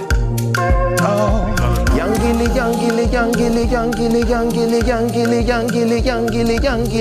Oh, yeah. Been a lot of times that I've been with someone pretty like you, yeah. But you know, and the world, yeah. Been a couple times that I've been with someone, oh yeah. But you know, and the world. That's why I said, please don't go funny on me. Please don't go funny on me. I feel something for you, yeah. Cause I got a lot of things to share with you. Young Gilly, young Gilly, young Gilly, young Gilly, young Gilly, young Gilly, young Gilly, young Gilly, oh. What is the definition of love? I'm never leaving you with some God. Say this your booty, it be confirmed. They cannot see the way go so far. What's beautiful lady of all time? When you step out, it be shut down. Yeah. I want to give you all of my heart. Please don't say that, you know, like one of the ladies where they talk, they become concerned. I know if you let you to for my handle. I get the plan just for you and I older. That's why I say please don't go funny on me. Please don't go funny on me. You have got it. You have got it. You have got it. You have got it. And I tell you, you need to have Stoneboy on this. Oh yes. You need to have Stoneboy on this. I don't know whether you have a good relationship with, but you need to have Stoneboy. Yeah, you need to have Stoneboy on this because he's just my man. I'm definitely gonna call him and play. Yeah. Just give it. You know he's so cool. Just send this to me and say, Charlie, bro. Just see what you can do on this. He's gonna tell me come home. Yeah. Did I hear the concern in the lyrics? Yes. Okay. All of the ladies where they talk, they become concerned. I know if you let you to for my handle. I get the plan just for you and I all laugh. That's it. That's it. Yeah. I mean, I see a lot of creativity in that. All the streaming platforms you're on, it's available everywhere. And I'd like to give a special shout out to my production team. Shout outs to Graphonize. He's been like my in-house director. So we have one in-house, and he's really been like a hardworking individual. So yeah, shout outs to you and your team. Shout outs to Grind On Stop, Top Boy Sound. Like we're all a big family and I'm thankful for everyone who has contributed. Can I actually mention their names quickly? Yes. Shout outs to L Street. Shout outs to Titi Owusu. Shout outs to Ade Adeleke, Ultra Nova, Naughty Boy Tattoo, Tudor Monroe. Like everyone that contributed to the vocals and everything. I'm really thankful. And this is a beautiful song, man. Yeah, one of my favorites. I like it. It's nice. But Roland, there's a request from the back room. They said they wanted sugar cane, but I said, well, let's focus on funny. I like that. Let's focus on funny. That. You know, when you're promoting music, you don't go back. I'll vote for you as an MP, man. Yeah. So you and funny, I love it. Yeah. And we're going to make sure that at least we keep playing it as many times. And I'm going to keep it on repeat as well on the streaming platform because that's where we also get to promote them and then make sure that we recognize them. It's the same quality you're getting in the other one. Yeah. Charlie. Thank you so much. Boomba. I just love that. Thank you. Okay. Thank you. So, whatever it is you want to do next, we wish you all the best as well. You can always call on us just in case you need some promotionals, etc. Some features to make sure we also spice up our show, but we also help to grow your music as well. We're all in for you. Really. It's a nice song. I like it. Funny.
applause, before the success, before the world knew your name, one woman called you my child.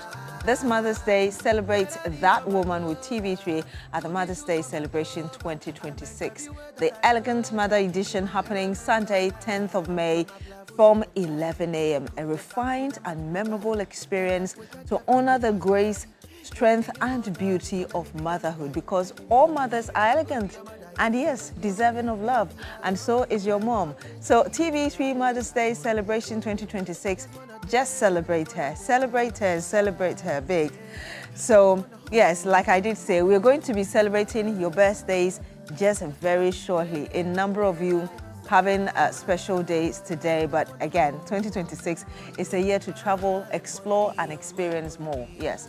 Global Wings Travel Tours in partnership with Media General invite you to experience the best of Malaysia and Singapore this April. Enjoy 9 unforgettable days with return flights, luxury hotels in Kuala Lumpur and Singapore, daily meals, visa facilitation, city tours, Genting Highlands with cable ride, intercity transfers and so much more. So why wait?